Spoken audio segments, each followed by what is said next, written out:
is suing his family friend, Brandon Foreman, for the cost of 4 pigs, a hog waterer, and lost wages. Court come to order.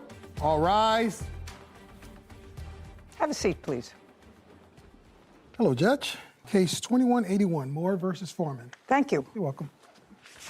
Mr. Moore, you're suing the defendant because it is your claim that you sold him, I believe, 4 piglets, and he never paid you for them. Yes, Your Honor. That's what the case is about. Now, tell me where you live. I live in Pinehurst, but outside of Pinehurst, south, in a valley. Pinehurst is where? In Idaho. So you live in Idaho. Is Yes. that a farming community? Yes, small. Who do you live there with? Me, my mom, and my sister. You have a farm? Yes. How many acres? Right now, 5, yes. We're working on buying land next to us. But right now you have 5 acres. Tell me Yes. what you raise. Right now, we raise cows, pigs, and goats. You own that property? Yes, Your Honor. How long have you owned that property and raised those farm animals? Lived on the property my whole life, raised farm animals since I was about 16. And you sell them for what? I mainly do meat animals, so when it comes to beef, cattle, pigs, meat, goats. But you sell them on their own hoofs. Yes, yep, on the hoof, not by meat. And what do you do, Mr. Foreman? An underground shift supervisor, What is that? underground miner. Do you live close by to Mr. Moore? Live a couple miles above him, How long have you lived there? going on 5 years. Tell me what interest you have in pigs. Me and my buddy, we have a hobby, so to speak. He has cattle at his place, and I have raised pigs at mine. How many acres is your house? Just over 5. All you raise are pigs. Correct. And I assume you sell the pigs for meat. Correct. When was the first time, Mr. Foreman, you purchased pigs from Mr. Moore? Probably 2 years ago now. Okay. How many did you purchase? The first time, First time. I think there was 3. How much did you pay for them? I don't recall. Well, how much would 3 piglets be? I want to say it was 400 and some change. For 3. Correct. Okay. That was a couple of years ago. Correct. Did you sell those pigs? Correct. They're not part of your current lifestyle. No, nope. And you keep them for how long before you sell them? Until they make a certain weight, about 250, 280 pounds. Now, when you buy them from the plaintiff or from anybody, how big are they? The ones that I purchased from Logan were small, probably 30, 40 pounds maybe. So they must eat a lot for them to get to 250. A lot. And give me some idea, because I really don't know the answer to this question. How much would you sell a 250-pound pig for? If they're totally butchered, cut, and wrapped, it's about $800 to $900. If I'm doing the cutting and wrapping, And if you're not? then I sell it for hanging weight. So whatever the animal weighs after it's butchered out, then we set a price for that. Usually $3.50 to $4 a pound. You pay about $125 for them. You feed them for a year, Not quite a year, but close. okay? Well, not quite a year. And then you sell them for 6 or 7 times what you paid for them, minus the feed, whatever that is, minus what it is to feed. Except for there's more than just the feed. There's all the time and labor it goes into cutting Oh, and wrapping. absolutely. And But you make a profit. make a profit, yes. And you don't go that route. You sell them when they're young. Correct.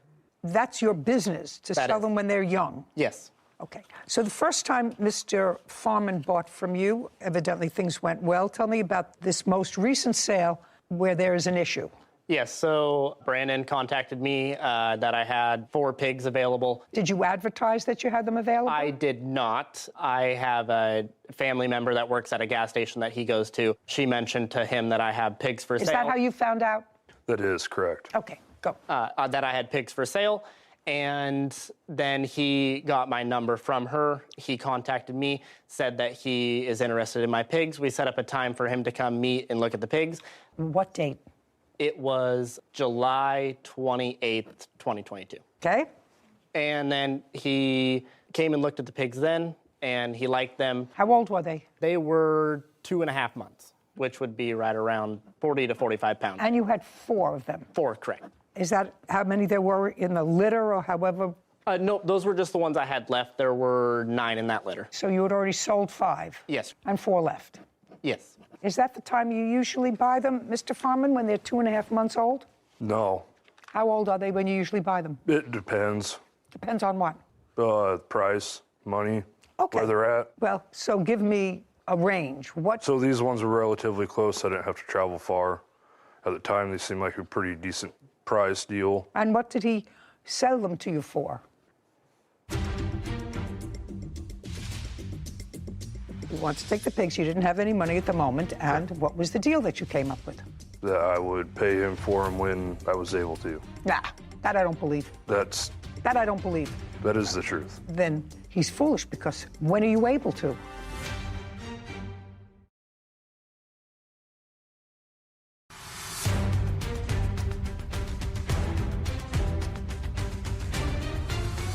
Logan Moore claims his family friend, Brandon Foreman, owes for the cost of 4 pigs. Brandon says Logan sold him pigs that were sick. Okay, what did he sell them to you for? I believe for the 4 pigs in water, it was $7.20. 25, 4 pigs, and there was a water little machine that you also... No, it was just a plastic tote with nipples on it for the pigs to drink water out of. Okay. There was no machine, no nothing to it. So for $725, you got the 4 pigs and this machine. It's whatever. not a barrel. Whatever, a waterer, a hog waterer. Correct. Right. Anybody have a picture of that to show me? I do not know. I'll have to use my Judge, imagination based upon Mr. Foreman's... Oh, you have a picture of I it, sir? may. Your Honor. What? It was $740, $160 each for the pigs, and then $100 for the water. Judge, I do not. I do not have a picture of the water. Okay. The water was like a 275-gallon tank with 4 nipples on the outside of it at the bottom that you can fill with water. Pigs drink out of the nipples easier than they do like a dish. Whatever. I get the picture. Okay. Now, let's say I take your number, Mr. Foreman, $725. You purchased the pigs on July 28th, 2022. Is that right? Correct. Did you pay him for them? At the time that I went and looked at the pigs, I told him up front, and plain as day, I do not have the money to pay you right now, right off the bat. I don't have the money. But I was under the understanding from his relative that works at the gas station that he doesn't have the time. No. You can't tell me what the relative at the gas station told you. You went to see the pigs. I went to see the pigs. You went to see the pigs, Mr. Foreman, and you told me a moment ago, I said, how much were the pigs? And she's going to read back exactly what you said. You asked him, did you pay for them? And he said, at the time I went and looked at the pigs, I told him up front, plain as day, I do not have the money to pay you right now. Before that, there was something about $725. Okay. How much were they? And he said the whole thing. The 4 pigs and a watering was $725. $720 for the pigs and the water machine. $720. $720. Oh, that's what you said. You said they were $720. That was the discussion when you went and looked at Correct. the pigs. Okay, and you said, I don't have money right now. Correct. And? So then we came up with a deal that... Look at me, don't look down. So you came up with a deal. You wanted to take the pigs and the watering thing. You wanted to take the pigs. You didn't have any money at the moment. And what was the deal that you came up with? that I would pay him for him when I was able to. Nah. That I don't believe. That I don't believe.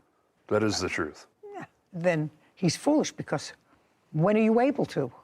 When I was able to. What does that mean? That means you determine whether or not, when, and if you're going to pay for these things that you took? It depended on when I was able to have the money available. That was in July. Correct. You work in a mine. Correct. You work for a company? Correct. How long do you work for them? 3 years You get paid annually or by the hour? annually. And what's your pay annually? 90,000, give or take. Give or take a what? I get bonuses. Okay. You're going to get, in the month of January, a 1099. How much did you earn last year with bonuses? I don't know. I haven't received my bonus yet. Oh, you haven't received it yet? Okay, so it's $90,000 base pay. Who else do you support? My wife and 5 children. What does your wife do? Stay-at-home mom.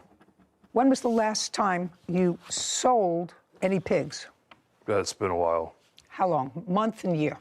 It's been probably 6 months, 6, 7 months. Okay. How many did you sell? At the time, the last 6 or 7 in the last 6 months. How many did you sell? 1 or 2. Well, I want you to think carefully. If you're on a salary and you have a wife and 5 children, that it's important, if you make between $800 and $900 for each pig that you have, I want to know if it's 1 or 2. It was 2. And let's say I'm not going to take the higher figure, I'll take the lower figure. That's $1,600. You said between $800 and $900 each. That's $1,600 plus your income from your job.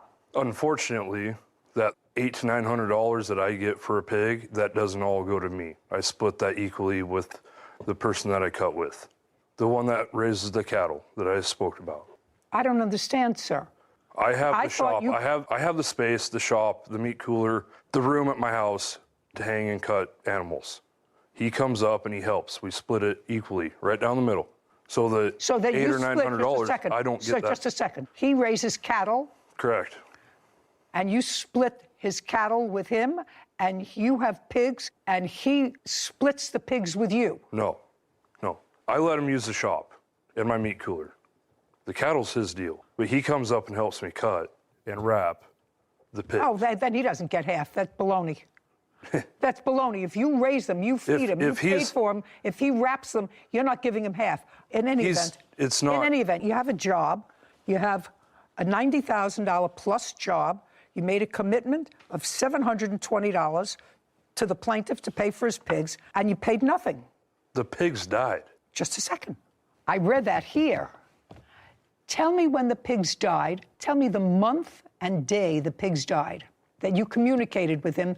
This pig died, that pig died, this pig died. I didn't communicate with him about when the pig died or when Did you communicate with him at all? I'm sorry, when he asked you for the money. Yes, I'm sorry. I was. Okay, when he said, "Where's my money?" That was in what month? I know when July 28th is when you picked them up. In what month did he communicate and say to you, "I want my pigs," or "I want the money"? Tell me. August. August what? One was August 16th, one was August 17th. Okay, so he communicated with you the 16th and the 17th of August. So by this time, you've had the pigs at your place for about 2.5 weeks, from the 28th to the 16th or the 17th of July. And the first one had already died in that. Just a second. During that time, now, when did the first pig die? A week and 3 days after I got it home. Did you tell him? No. Oh, then you're going to pay for all of them, sir. What? You're going to pay for all of them. That's no. Oh, yes. Just show me that you said to him, one got sick, it died. I'm afraid for the others, so I just as soon give them back to you and cancel this whole deal. Show me. I offered multiple times to take the pigs back to him and the water. Just show me.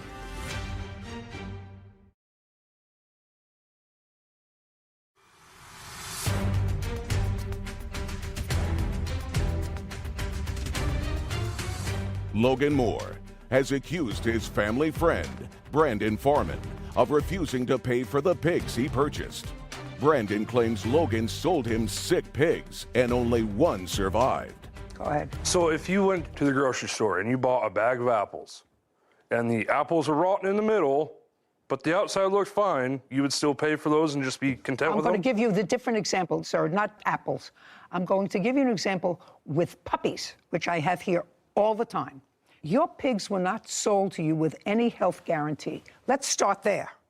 Dogs, cats, animals, pet animals are usually sold through a breeder or somebody that you buy from. You have a contract that says, take the dog or the cat to the vet within the next 3 days or the next 24 hours or 48 hours. Any health deficiency in the cat or dog, we will either refund your money or give you a new cat or a new dog at the discretion of either the buyer or the seller. That's what happens. Now, you had the animals at your place for 2 weeks, and I assume you have other animals. Just assume you have other animals. I had other pigs at the time. Just assume you have other animals, and I also assume that you have no vet report. I do. I'd like to see it.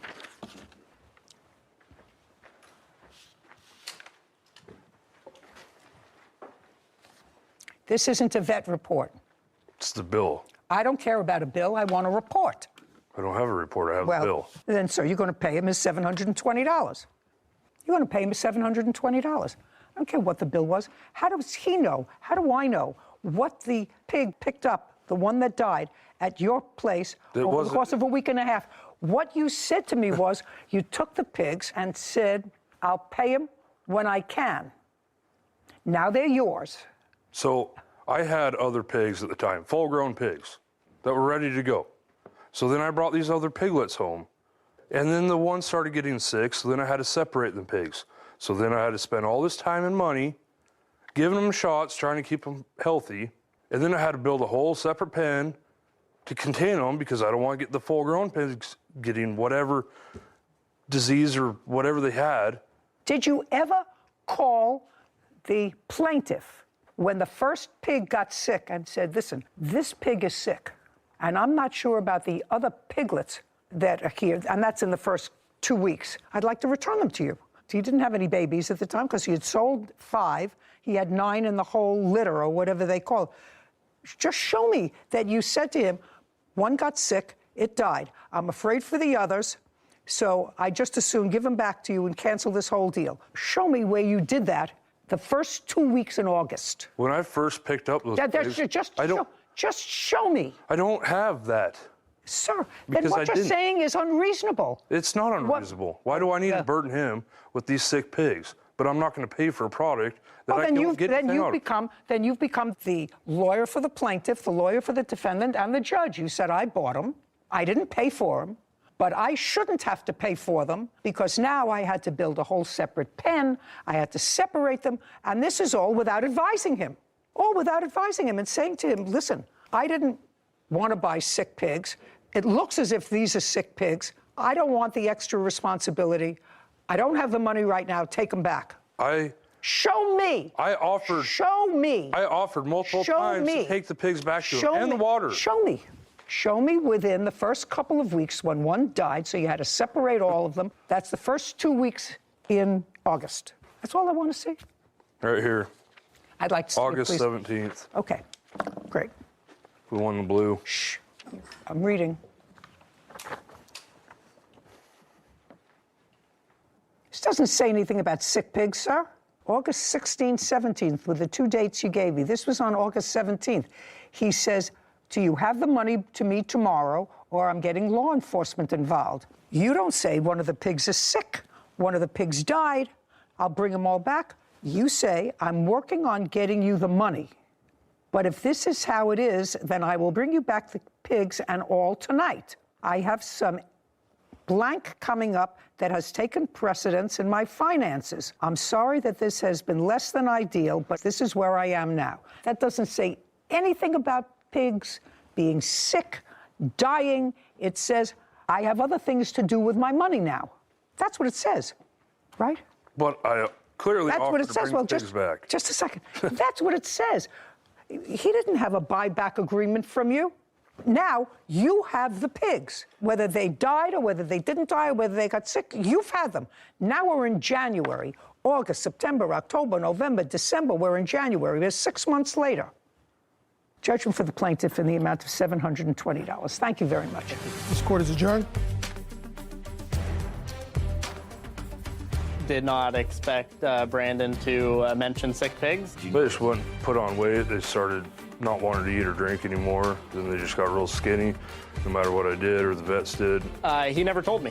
They just ended up passing away. If it was sick, I would put them in a treated pen that I have that's actually on concrete where they cannot pick up any other diseases from the ground. Some kind of infection. And I make sure the animal is even safe for transport. I wasn't going to do the blood test on them to try to figure out. I honestly have done multiple payment plans with multiple farmers. I shouldn't have to pay. And I will do it in the future too. Got frustrated. I'm glad it's over. I don't have to chase my money anymore. So I don't know a lot about pigs or farming or, No. or housing pigs, but I was really surprised at the profit margin that the defendant was explaining. If you buy the pigs at 40 pounds, I'm not also great at math or word problem math questions, but if you buy a pig at 40 pounds for $160, you have to feed it all the way up to 280 pounds in order to sell it to anyone. You have to, I don't even want to think about how much food that requires to feed the pigs.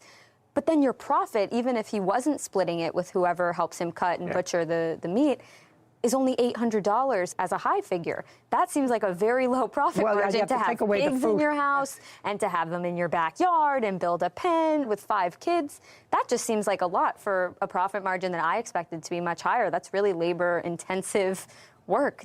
It just blew my mind. Yeah, different part of the world. Different kid. part of the world. So if you don't like that part of the world, then you go to law school. I guess. Or you become a podiatrist. Or you visit. Or you visit. Michael Attar is suing his former clients, Mary and Michael Rhodes, for unpaid demolition work. Court come to order. All rise. Have a seat, please. Hello, Judge. Case 2115, Attar versus Rose. Thank you. You're welcome. Mr. Attar, you were hired to do some, according to you, demolition work and other work at a property owned by Mr. and Mrs. Rhodes. You gave them an estimate for that work. I think the estimate was $11,500. Is that correct? Correct. And it was outlined what work you were supposed to do.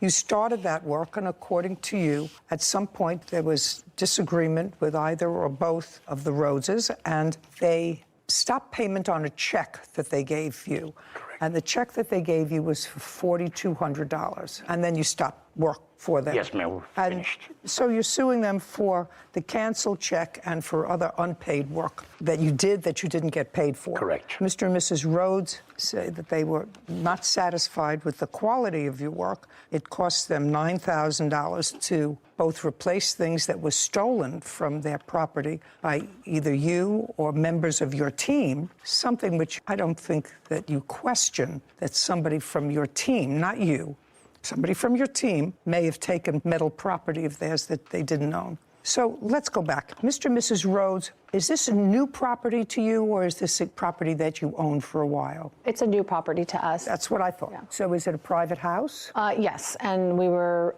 remodeling it. Okay, when did you purchase it? We purchased in January of 2021. Is it a single-family residence? How much did you pay for it? $769,000. Describe the property to me. It's in northern Altaloma or Rancho Cucamonga.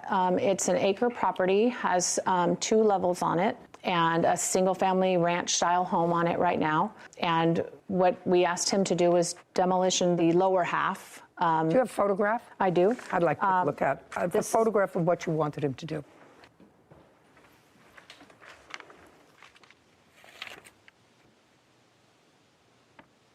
That's what the lower half looked like Okay. before. So this whole portion you wanted him Correct. to demolish, and remove the debris. And grade flat. Is that correct, sir? I can't see from here, ma'am. Okay. We're going to show it to you. To demolish it, flatten it, fill it in. Remove all the debris. Yes. Okay. And did you have a written contract? We did not, Well, that's always a mistake. always. How did you find him? I believe I got his business card. It was on my personal car, I think at Home Depot. We had bought this house, and we tried to find somebody to do the work, but Mr. Rhodes, let me tell you that the best way to find somebody is not somebody who leaves a card on your car at Clearly. Home Depot or any place else. It was a difficult time to find contractors with COVID and everything at that time. And at the time, I'm also going to add, because I read in the paper somewhere at the time, he didn't have a license. He did not. And you knew he didn't have a license. Yeah. That's the first thing I told him, Your Honor. I do not Just a have second. license. They didn't say no, we didn't know. They said we knew. So you got somebody who had no license to do what you wanted him to do, and you got his number from a card that he left on your windshield. Did you ask for references? That's either a yes or a no. No, and I'm not really sure actually 100% on where I found that card. I think It was, doesn't matter. Yeah. I mean, But he did tell us he was in the process of getting his license, that it was coming. Yeah. I know. What does that mean? It doesn't mean anything. You're two intelligent people. Okay. So you hired an unlicensed contractor to do work on your house and agreed to pay him $11,500. Now, Mr. Attar, the $11,000 included labor and materials. Is that correct? There was no material. It was labor and bins. Well, Bins. that's material. Labor and bins to remove Yes, ma'am. all the equipment that you needed Yes, ma'am. to complete the job. Yes, ma'am. I Is got that pictures correct? of before, too, of what I was supposed to do, and I took a picture. Well, no, I have that. You have the wrong picture, Your Honor. Okay, I'd like to see the picture that he has. I was supposed to do from the post all the way to the other post, remove Okay. everything, and the pool and the deck. Mr. Attar, the $11,500 was an all-inclusive figure. Yes, Your Honor. One of the things that became an issue is a bobcat. Correct. From what I'm piecing together, you hired somebody in a Bobcat to do a Bobcat. That's a big piece of equipment that knocks down something. I rented a Bobcat. And somebody who operated it. My worker. You didn't know how to operate the Bobcat. I know how to operate Bobcat, but I was controlling the demolition site, ma'am. I was like many things Just were a going at the second. same time. I had to control everything. Mr. Rattar, something happened with the Bobcat, the original one that you got. What happened with it? It broke down on us. No, it didn't break down on them. It broke down on you. On us. It broke down on you. Yes. So what did you do? I took it back, and next day supposed to deliver me another one, but they sent me a drunk driver and another broken down Bobcat. I returned it. At that moment, I asked Mrs. Rhodes, can you please go down Home Depot, which is like a mile away, so we don't stop wasting time, rent a Bobcat. Just a second. Why should she rent a Bobcat, sir? Your $11,500 included the Bobcat. But I paid for the No. If you're going to pay for it, that's one thing. Then what are you sending her for? If your $11,500 figure included all materials, then she doesn't have to rent a Bobcat. If you rented one that didn't work, rent one that works. How much of a down payment did they give you? Presume was $4,000. When did you start the job? I started the job on 15th of January. When did you leave the job? I was asked to leave on the 2nd of February. On February 2nd? Yes, ma'am. Not to go back, I will call the cops on you. Between January 15th and February 2nd, other than the $4,000, did they give you any other money? Yes, Your Honor, they did. How much money did they give you? They gave me up to $7,000. So they gave you an additional $3,000? Yes, and $1,000 check. Your Honor, that was within the first week we gave him. It doesn't matter to me. My question was between January 15th and February 2nd, they gave you $7,000. Correct. Explain the other $4,200, which is the check that they stopped payment on. Okay. I'll happily explain to you. The Bobcat she rented for me on her behalf, it cost $329 to rent per day. And I rented for one day only, but they charged me $800. No, that's not correct. Just a second. I didn't ask you anything. Okay. Do you have a photograph of what the property looked like when you left? Yes, ma'am. The last picture I took before I was kicked out of the property. You're talking, I'm not listening to you.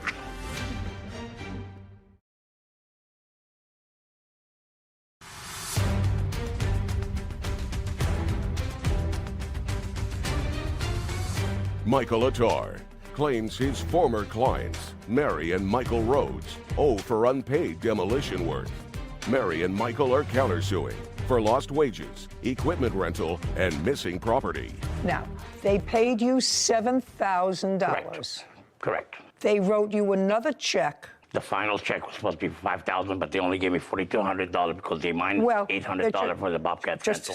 Just a second. First of all, the total bill wasn't 7 and 5. 7 and 5, even my rudimentary math, is $12,000. That would be $500 more than your agreed contract, which was for $11,500. They gave me $6,500 because they gave me small checks. They gave me the first initial Just a check, second. They gave me smaller ones. Sir, you're the businessman, whether you have a license or not. I asked you before how much money did they give you between January 15th and February 2nd, and you said $7,000. I didn't write it down, Your Honor. Well, you're here asking for money, and you have to write it down. I'm You asking have to for have work some. I've done performed already. And No, sir. And I just did the job, Your Honor. I did 7, 8 other side jobs for I don't care whether you did 7 or 8 side jobs. Your original agreement with them was for $11,500, including all material. Now, what you said to me was that they gave you $7,000, and you said they're supposed to give me another $5,000. Well, another $5,000 is more than your quote. Ma'am, the balance was $5,000. How? The initial check, then they gave me $1,000. How much money did you give them all together that he cashed? $7,000. Then they owed you $4,500, pursuant to your agreement. We agreed to $11,000, not $11,500. $11,500, Your Honor. Anybody have any proof of what the agreed amount was? We had a verbal contract with me, Mr. Rhodes. Fine. I will indicate that it's $11,500. If they gave you $7,000, they don't owe you $5,000. They owed you the difference between $11,500 and the $7,000 that they gave you. Now, one of the things that you disputed, Mr. Attar, was this Bobcat. Who paid for the Bobcat? Show me. They minus it from the final price. Just a second. Was that an argument? The argument about is, Your Honor, is they rented for 1 day, but they charged me 2 days, $800. There's no Bobcat rental for $800 for 2 days. I got. Do you have the bill for the Bobcat? I do, yes. And it was for 2 days. Go over a certain time. Because it was returned late, so they charged a second day.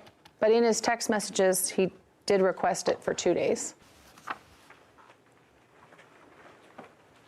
Is that the total price? Yes, and I did not subtract it Just a from second. his payment. Total contract was $652.74? Yes. Do you have a photograph of what the property looked like when you left? Yes, ma'am.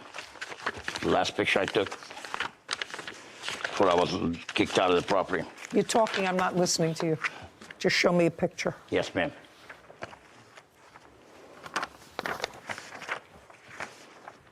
This is not a picture. Mr. Attar, you're the businessman. Yes, ma'am. This is your company. Yes, ma'am. Company requires, A, a license before you operate, which you didn't have. If you do- B, it requires a written contract. You're the businessman. They're people who bought a house who got your number off a windshield someplace. You're the businessman, and you want the parameters. You want them fixed. So I don't know if it's 11,000 or 11,500. Do you understand? Very much, Your Honor. Right. Well, that's your mistake. You look as if you've probably been in business for a long time. 14 years. And is what you're telling me you don't have written contracts? All my contracts are verbal. Then how many times have you been in court, sir? Never. Never. I never had a stop That's- payment check. Never Well, paid me on time, Your Honor. It's the problem. So when you finished, the debris wasn't all removed. That wood, they kept telling me, don't touch it. Their neighbor, cousin, whoever's going to come pick it up. That was just cut cord wood. No. There's brick, there's wood, there's cement. We cleaned all that. I came personally cleaned all Just that. a second. What I asked you, Mr. Attar, was show me a picture of the property when you left. This is the picture that you showed me. That was the last, before I had more work, I came in and did more. I wasn't taking have pictures. I wasn't pictures. expecting somebody to stop payment on a check, Your Honor. I was have not pictures expecting of that. what it looked like when he left. What about after Well, what are you showing me here? This brick that's here? They piled it there and then left it there. Well, that's That's probably what they a good wanted No, it was to put on the supposed to be. side, Your Honor. It was supposed to be removed. So this is the back.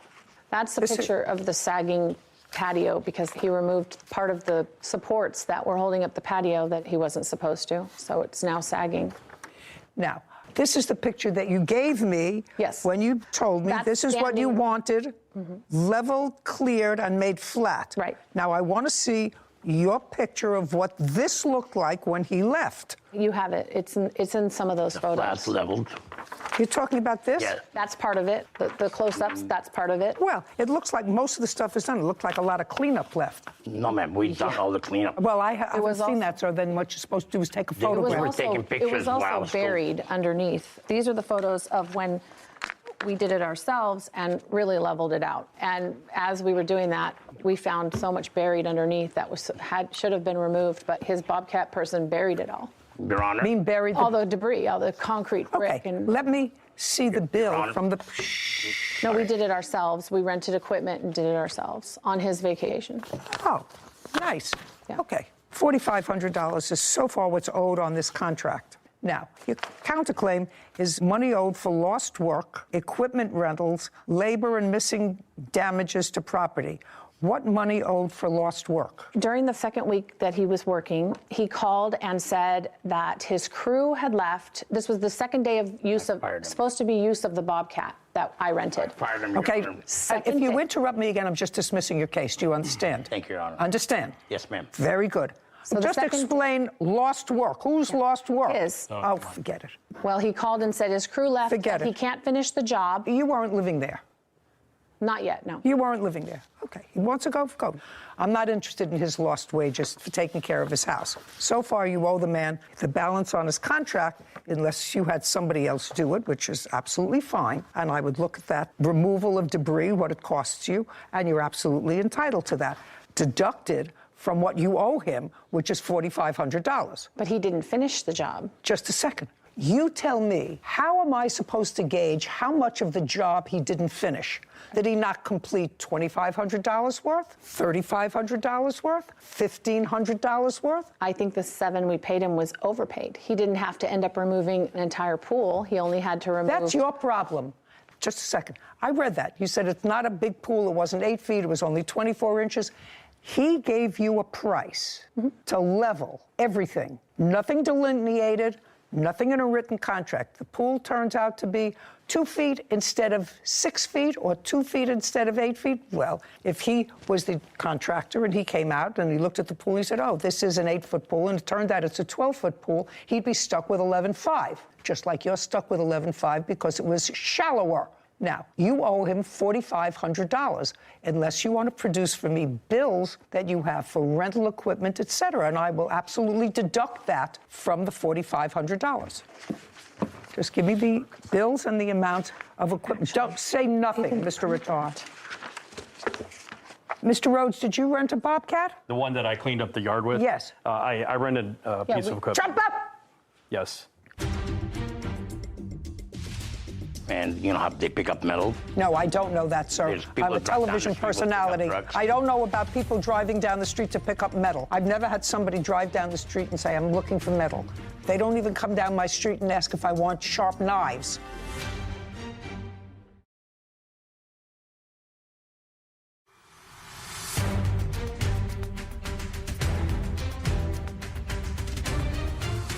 Michael Attar has accused his former clients, Mary and Michael Rhodes, of refusing to pay for demolition work. Mary and Michael claim he never finished the job and stole their property. Now, what did you rent? A skip loader. That's different from a Bobcat. Yes, that's correct. Smaller? I would say bigger. Bigger. And do you remember how much it cost you? Did you rent it from Home Depot? No. It's from a local rental yard. I think it was All the equipment we rented in Ontario. was $1,300. Yeah. Find it. Yeah. Find the bill. They didn't print it, so now I gotta... How many days did you have it, Mr. Rhodes? 4. I'm dismissing your counterclaim, Mrs. Rhodes. Do you want to know why? Because I asked him a specific question, and you answered. Do you understand? Do you understand?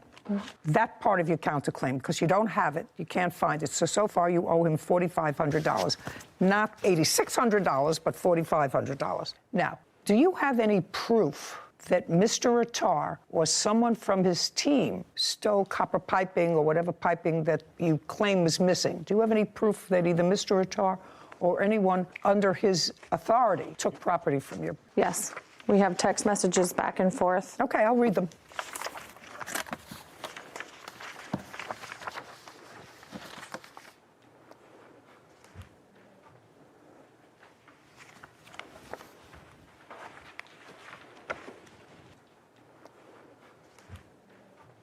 Okay, so what you're referring to with regard to the stolen property is you send a picture and there's a little piece of pipe there, one piece of pipe, and you say, Mike, did you or you guys happen to grind off 2 metal poles and concrete blocks? The kids use those for volleyball nets. And he says, oh my God, no, sir, but I'm guessing the person whom I gave my metal to, no problem, Michael, please give, and I don't see the rest of this message. Yes, so that was the beginning of things we noticed that were missing. Oh, I don't care. And then, this is what you're talking but about? Yes, he's saying he let a metal person onto our yard, Okay. and they went and took everything that was metal. Okay.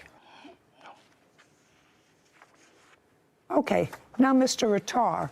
Yes, Your Honor. I want you to tell me about the missing metal on this property. She was standing right there, and there was a metal guy that drives down the street.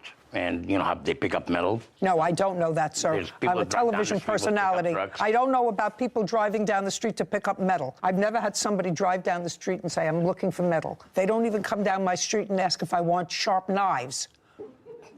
Okay. Do you understand? Very much, Your Honor. Do you understand? Very much, Your Honor. Okay. Who is this person? This person was picking up metal, and I asked for permission. I said, ma'am, Just a could he come second. down the property? Just a second. Yes, ma'am. Was this person picking up metal for nothing? Yes, Just ma'am. a second. Yeah. You're a business guy.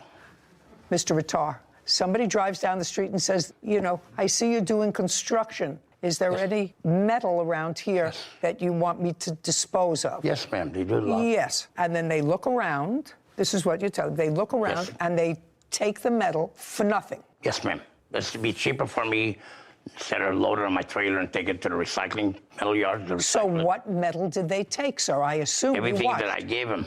What was did you right give there. them? Nobody went up there and cut no poles, ma'am. Well, they sent you a picture of a pole, sir, and in response to the picture of pole, you said, oh, my God, I'm guessing the person whom I gave my metal to. I'm guessing. No problem. And then you say later, tell me what it is, and I will either look high and low to get it back or replace it. That's what you say. Yes, I offered to replace it. That's what you say. I offered to Okay. replace it. Now, next question. I need an itemized list and what the value was of the metal taken. No, there's a list of everything.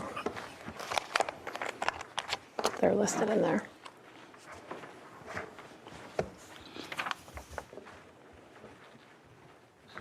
What is this? Those are all the damages, but the metal is listed in there separately of the items that are missing. No, it isn't. This is a whole bunch of other things that you prepared for but this case. It's in there underneath. There's the horse feeder. Part of the corral was cut off. This is something that you wrote yourself. Yes, you This said isn't an itemized this isn't list. If they took 6 feet of pipe, get me a bill from Home Depot for the replacement of that pipe. Oh, I have. All the bills for the replacement of metal, not what you prepared for this litigation. I'm sorry, I misunderstood. Itemized list.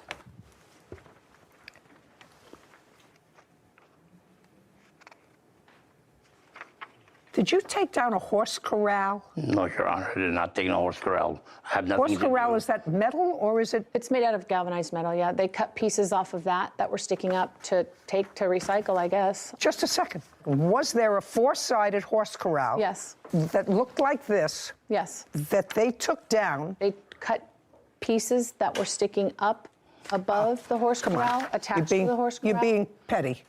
You're being petty.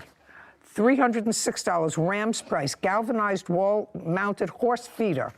Did you take a horse feeder? No, Your Honor, I got no. Yo, Mr. Ratar, $4,500. Judgment for the plaintiff. Counterclaims dismissed. We're finished. This court is adjourned.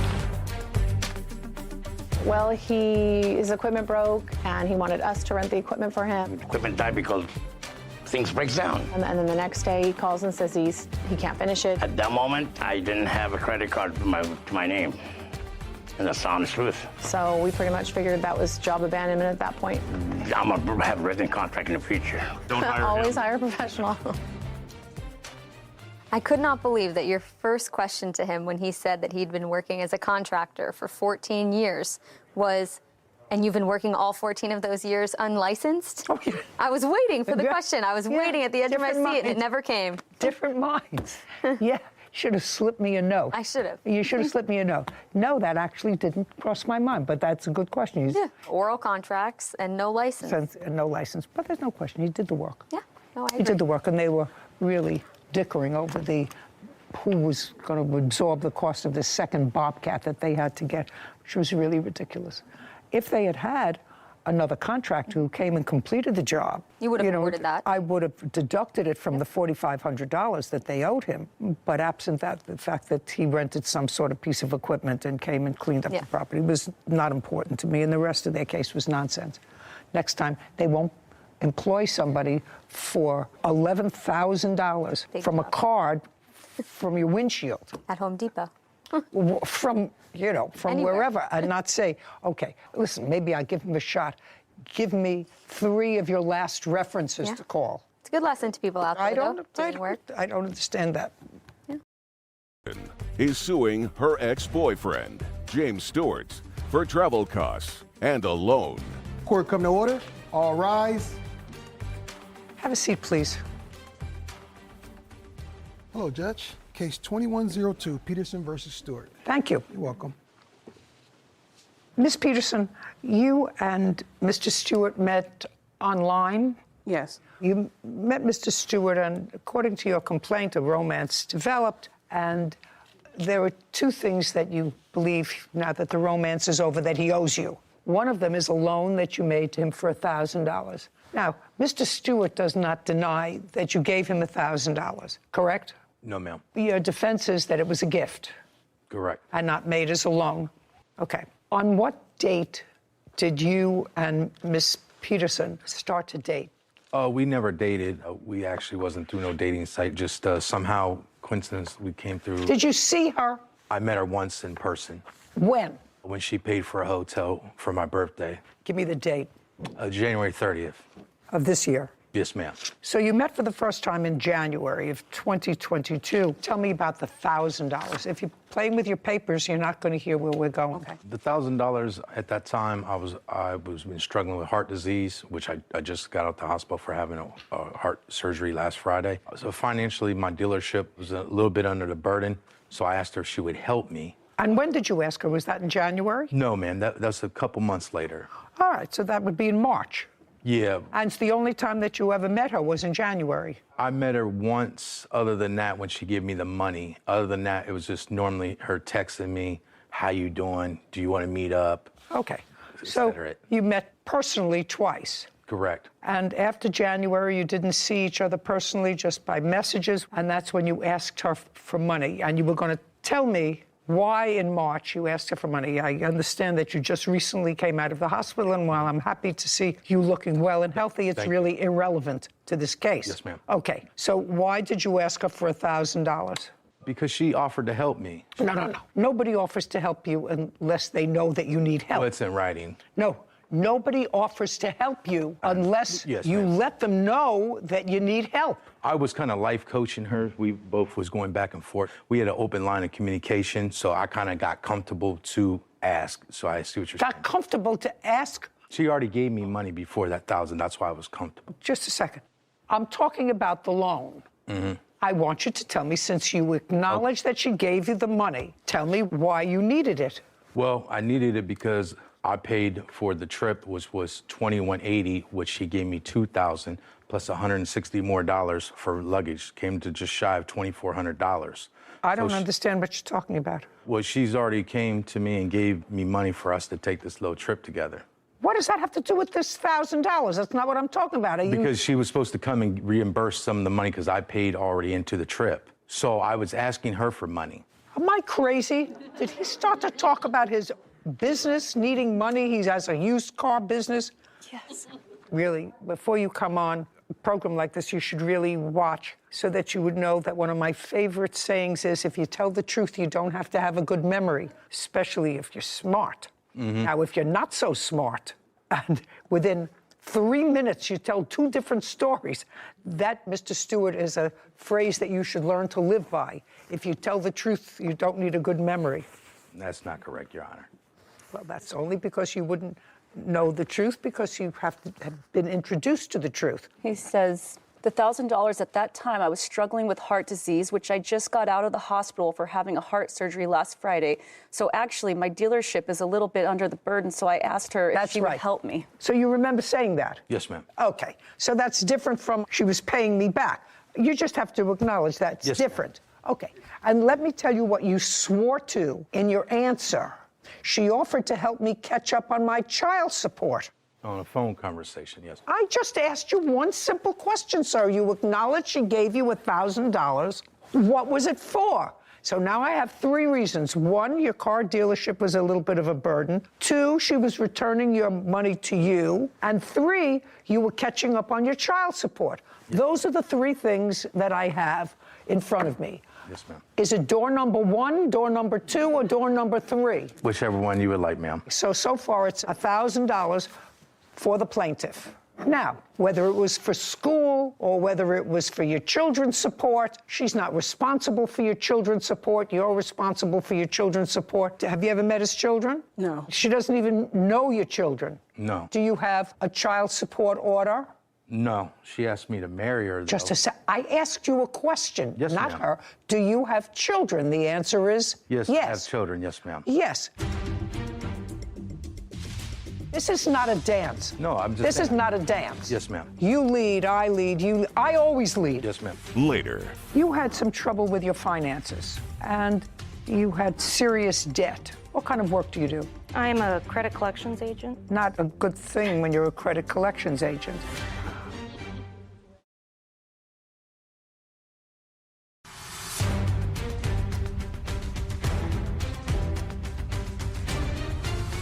Joy Peterson claims her ex-boyfriend, James Stewart, owes for travel costs and a loan. Now, the children do not live with you. They're above age. Yes, ma'am. When you swore in your answer that you had gotten behind in your child support order, what child support order was that? It's the last child because I got behind because I was out of work. So they're above age, but I owe a little arrears. Okay, so that's the child support that you were behind. Had you been noticed to come to court on those arrears? I've never been in contempt, no, ma'am. I've always kept a good standings with them. Okay, but you're behind now. Yes, ma'am. You were behind then in March. Yes, ma'am. Okay, and you knew you were behind because? I was on bed rest for 5 months due to a knee surgery and some heart issues. Okay, did you request that your child support order that was on arrears only be stayed while you weren't working? I got a new caseworker, wasn't willing to work with me at that time. So. Okay, so there was difficulty. Your caseworker was involved in this child support order. That sounds better. And the child support order was in favor of the state? I don't owe the state no money. I paid all fees off with them. I just owe the back child support. To the mother of the children? Yes. Okay, $1,000. Now, I'm going to come to you. According to you, you gave the defendant $2,000 to buy travel tickets for you. Yes, Your Honor. When? I gave him money in March. At the same time that you gave him the $1,000? No, ma'am. That was in April. Show me proof of that. And I want to see $2,000 taken out from someplace for him to pay for these tickets. And they were tickets for you to go from where you live, which is where? Springfield, Ohio. To Miami. Yes, ma'am. The $2,000 was in March. What were you going to do in March? In March, I gave him the $2,000 to purchase tickets because I asked him, can he get discounts for us to go to Miami because I was going to have surgery. So he told me yes. Sure, so I gave him the $2,000 for that. That's not. Then he said, well, that's going to be more than that. I said, well, that's all I have for the tickets for me and my daughters. He said he wanted to go, so he was planning on going. Mr. Stewart. Yes, ma'am. On what date did she give you the $2,000 to buy the tickets? It was early March. She could. Yeah, March, looks like March 25th. She gave you $2,000. And when were you supposed to go to Miami? We were supposed to go July 4th, and she. Okay, just a second. You're supposed to go in July. So you're talking about 4 months later. Yeah, she canceled the trip. Okay. When did she cancel the trip? She canceled the trip about a month later. So she canceled the trip in April? Yeah, and it was a third party, so it's non-refundable. I don't know that at all. Yes, ma'am. Now, just a second. So you're going to have to show me. I didn't borrow it. You borrowed the $1,000. I didn't say you borrowed this $2,000. She gave you money for a specific purpose. Right, she wanted. Don't speak. She gave you money for a specific purpose to purchase airline tickets. For us. Which you... I don't give a rat's behind for who. She gave you money to purchase. As I did. Airline tickets. As I did. This is not a dance. No, I'm just This saying is not you lead, I lead, you... I always lead. Yes, ma'am. Absolutely. I always lead. Yes, ma'am. She gave you $2,000 to buy tickets. That you acknowledge. The trip was canceled 3 months before the trip. Now, you say they were non-refundable tickets. Yes, ma'am. Show me. I just want to see where you tried to get either a refund or a credit 3 months. And I don't speak. You have to show me, because you just said the tickets were non-refundable tickets, and I could neither get money back for them when she canceled it or a credit. And I said, in all that paperwork, show me. It's just public knowledge on their website. I apologize, I do not have it. It's not public knowledge on any website. Judgment for the plaintiff in the amount of $3,000. $1,000 loan, $2,000 for the tickets. We're finished here. Thank you very much. Well, out! This court is adjourned. Out! She wanted to go on a vacation. Taking advantage of me. She was being a little aggressive. Don't even look that way. Now, hopefully, we can just move on with our lives. I think we should print that on cards to hand out to people as they leave here. If you tell the truth, you don't have to have a good memory. Yeah, that was pretty funny. That defendant, in the first 15 seconds, told 3 different stories about the same $1,000. Reminded me of a toddler when you ask if they had cookies and it's all over their mouth and they say, no, I didn't have chocolate, I didn't have candy. 15 seconds, 3 different stories. So if you tell the truth, you don't need a good memory. Not at all. Case 2158, Smith versus Crosley. All parties, please step forward. Justin Smith is suing his ex-girlfriend, Jessica Crosley, for an unpaid loan. Miss Crosley, I'm going to start with you. You and Mr. Smith were in a romantic relationship for a period of time. Yes. From when to when? I want to say it was about a year before my son was born. My son was born February 11th, 2019, and our relationship ended about 4 or 5 months after he was born. And after you separated, according to what I read, you sort of remained friends. Yes. Great. You had some trouble with your finances, and you had serious debt. What kind of work do you do?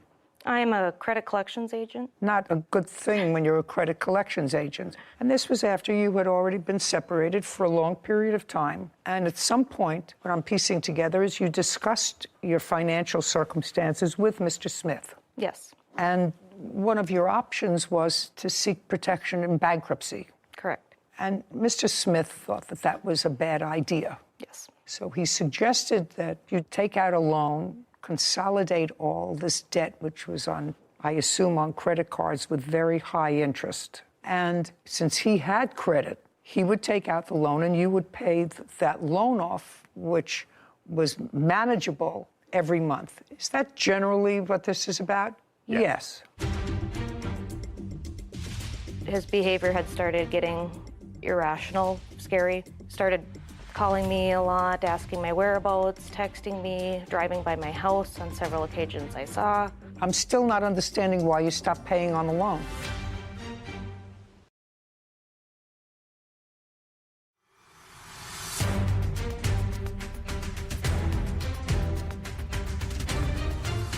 Justin Smith claims his ex-girlfriend, Jessica Crosley, owes for an unpaid loan. Mr. Smith did take out that loan month and year. March of 2022, this year. What were the payments each month, starting in March or April, principal and interest? He had told me that it was $500. Told you they were $500. He took out that loan, and am I correct, Ms. Crosley, that you paid off your credit card debt? Yes. And you paid off your debt with the loan that he took out? Yes. And you did, in fact, create a situation where the money, because you were employed, would come out directly from your bank account to go to pay off the loan to his bank account. Yes. And you did that in what month? That was started, I believe, at the end of April or beginning of May. And how many such payments did you make? Biweekly payments, I believe I made about 6. Thereby acknowledging that this was a loan. At some point, you stopped making the payments. What month did you stop making the payments? In July of this year. Why? So I had started seeing my current boyfriend. This is not a social show. Just tell me why. So I had to take a day off of work to file for an order of protection. Why did you have to take a day off from work to file for an order of protection? Because I was advised to by a police officer I spoke to. Okay. And I assume against him? Yes. Okay. Give me the incident. Okay. So in July, when I started seeing my current boyfriend, Justin had expressed that he wanted us to get back together. And I had told him no, that was not going to happen. And then his behavior had started getting irrational, scary, started calling me a lot, asking my whereabouts, texting me, driving by my house on several occasions I saw. And then there was an incident on July 19th where I had allowed his mother to take my son to a play, and she was supposed to drop him off back to me. And instead of dropping him back off to me, she had dropped him off with his father at his work. And then I got a call from Justin yelling, saying, "Where are you? What are you doing right now?" And I'm like, "Well, I'm on my way back home. Your mom's supposed to drop off Braden." He's like, "I have Braden. I'll meet you at your house." So I said, okay. We got to outside my house, and then he pulled up next to me and then started screaming out of the car, like, "Where were you? What were you doing?" I was like, "I was spending time with Anthony, my boyfriend." And he's like, "I'm taking Braden. I'm not going to give him back to you." And my son's crying in the back seat. And I said, "No, you give him back to me. It is my day to have him." And he drove away. He later called me and said I could meet them at Dairy Queen. So I met them there. I got out of the car. I went up to my son. And as I was getting him in the car, Justin had walked up to my car and started yelling and swearing at me. And as me and my son started driving off, he threw a milkshake at my car, which scared me and my son very much. Okay, good. And you filed for an order of protection. You had a trial on the order of protection, Yes. and the judge dismissed your order of protection. Yes. After the trial. Yes, ma'am. Okay. I'm still not understanding why you stopped paying on the loan. So when I had lost my job. You lost your job when? The next day. The incident happened on the 19th. I had to take the 20th off to file for the order of protection. The 21st, I was let go. Oh, that had nothing to do with you being let go. Nothing. I just want to know why you stopped paying on the loan. You stopped paying on the loan because you lost your job? Are you working now?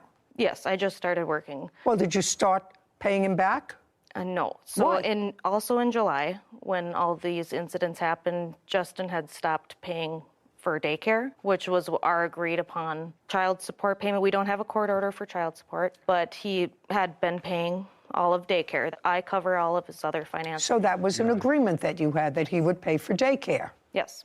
Okay. And he stopped paying in July? Yes. He started only paying half of daycare. Okay, so let's go back. He started paying for half. Yes. How much was he supposed to pay per month? $560 was the full amount of daycare each month.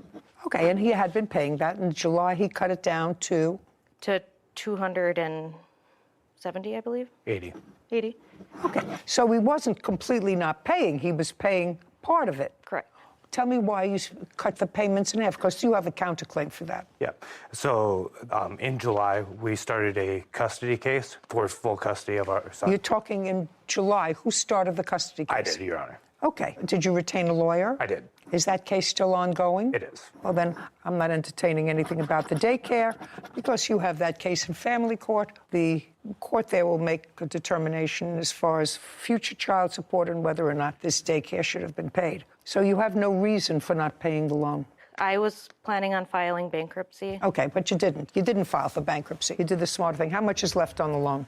It's in excess of $12,000 or $11,000. What interest rate is on that loan, by the way? 36%, I believe. Current balance as of November 30th, $12,631. How is a 30% loan better than her credit cards? She had some loans in excess of 800%. From whom? Or over 500%. These were online lenders.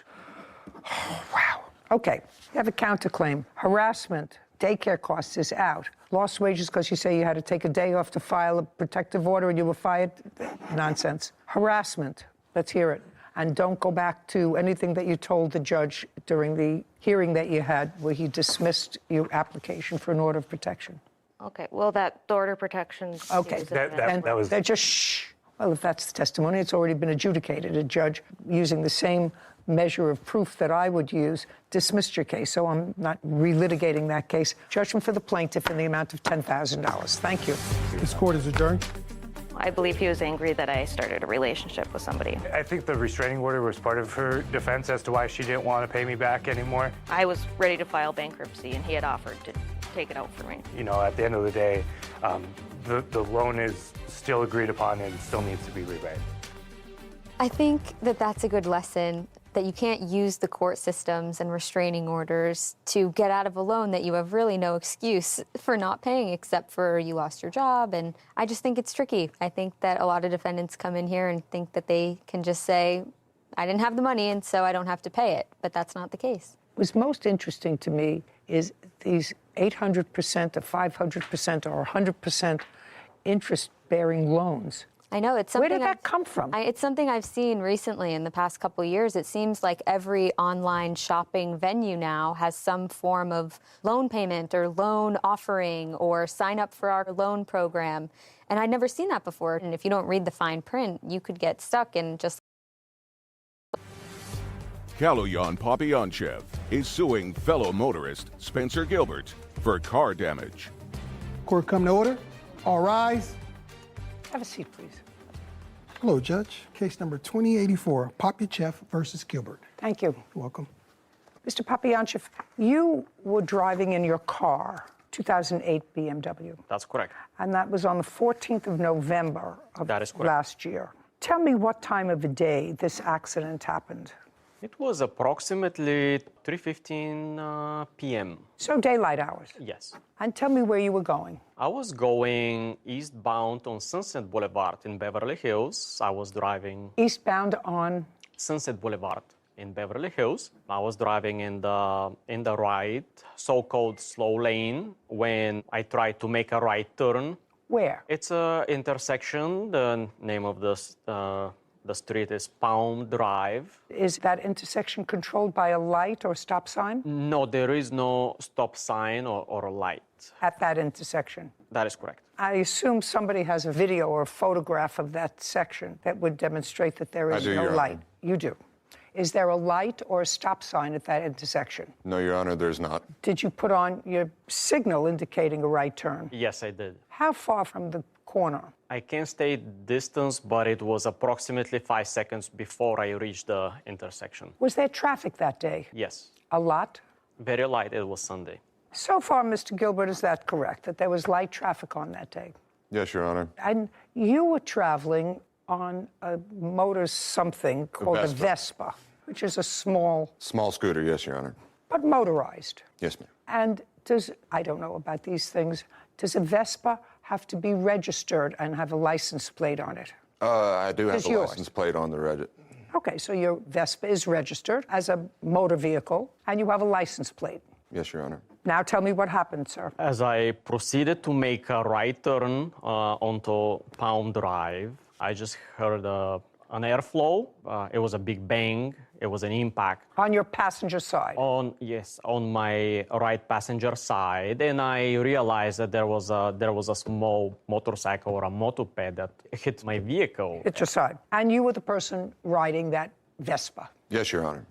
Okay. May I see the damage to your car? Yes.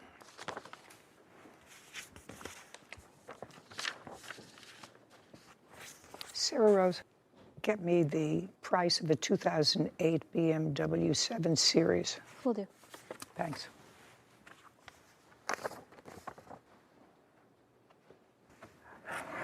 What you're talking about is this damage, sir. Is that correct? Yes, front passenger. I see. Yeah. I've just made a circle. Can you see the circle that I've made? Yes, that is correct. Okay. And that is, Mr. Gilbert, where you hit him with your Vespa. It's where he hit me with his car. No, he can't hit you sideways, sir. He sideswiped me. He can't hit you sideways, sir. He can't slide into you. Now, whose ever fault this was, I'll try to figure it out. But you hit him because this is the area of impact. Cars don't go sideways, they go front. You have pictures of your Vespa? Yes. I'd like to take a look at them. Your Honor, based on a 100,000-mile BMW 7 Series, between $4,700 and $7,800 is about the range. I just want to know, because I have to see what this kind of he's suing for $10,000, which is ridiculous. That doesn't show me much, actually. Okay, so I can't see the front of your Vespa, sir. I assume that the front is the end that's damaged because I see the back. Yeah, the front end was completely just collapsed. A second. So the front of your Vespa was damaged because that's where you hit him with your Vespa. No, you're The not. back That's end incorrect. was not damaged, nor does it look like the sides are damaged. These are the pictures you gave me. The only thing I can't see is the front crushed end. Am I correct that I can't see the front crushed end? Okay. Yes. So now I'm telling you that based upon these photographs, yours and his, you hit his car. Okay, now that's the chart. Whose chart is that? It's from the police report. Great. Now, the police report doesn't show a bike lane there or any other lane. It shows that there's a car traveling in a car lane and the Vespa hitting. See, he can't hit. You can hit. He can't hit you. Now, tell me, sir, why is it that you were driving where you were? You were behind him initially. No, Your Honor. I was traveling eastbound down Sunset, heading to work. He was right next to me. When we got to Palm, he turned into me, pushed me. I barely was able to keep control of my vehicle. Is what you're telling me that your Vespa was never behind his? This you're not getting. I want you to get this right out of your mind. Your whole car isn't worth $10,000. Let's be serious. I don't have all day. Do you have a bill? And later today. And I know you're dying to tell me that there was noise there, that you couldn't live there, that it was terrible. Well, that's what happens when you live in a place with a whole bunch of other people.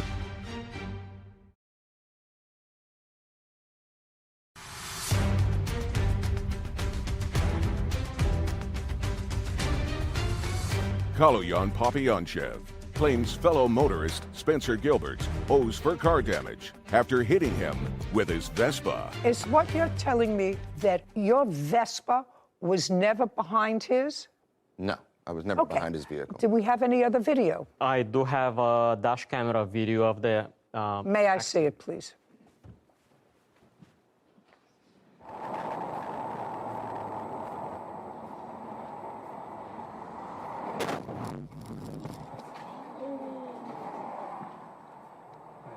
Play it again, please. Start from the beginning. So let's go slowly. Okay. Well, it's clear to me, Mr. Gilbert, that you came up behind him. Just go back a little bit. You weren't right next to him because... I was next to him because as he slows down to make his turn, that's when he makes contact with me.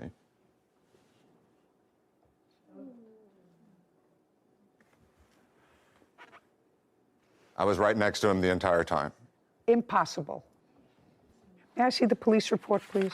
Yes. There's actually 2 police reports. May I see them? Was anybody given a summons on that day? Nobody. Neither party was given a summons. Is that correct? Not that I know of, Your Honor.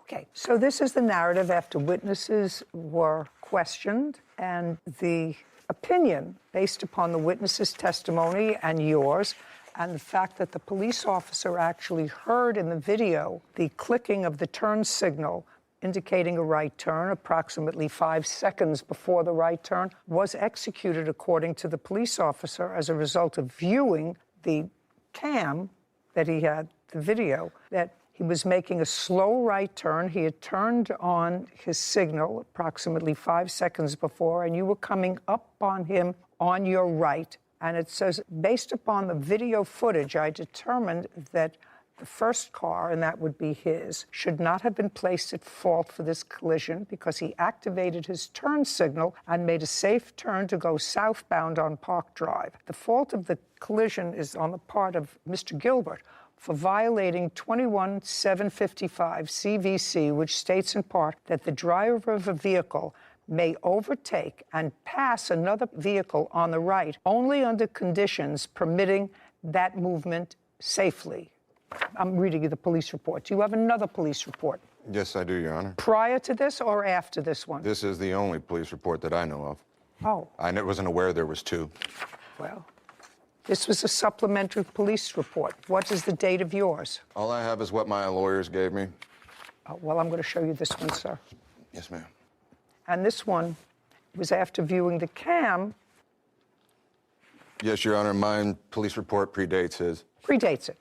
Well, that's after the officers looked at the dash cam, heard the signal, and saw you coming up from behind.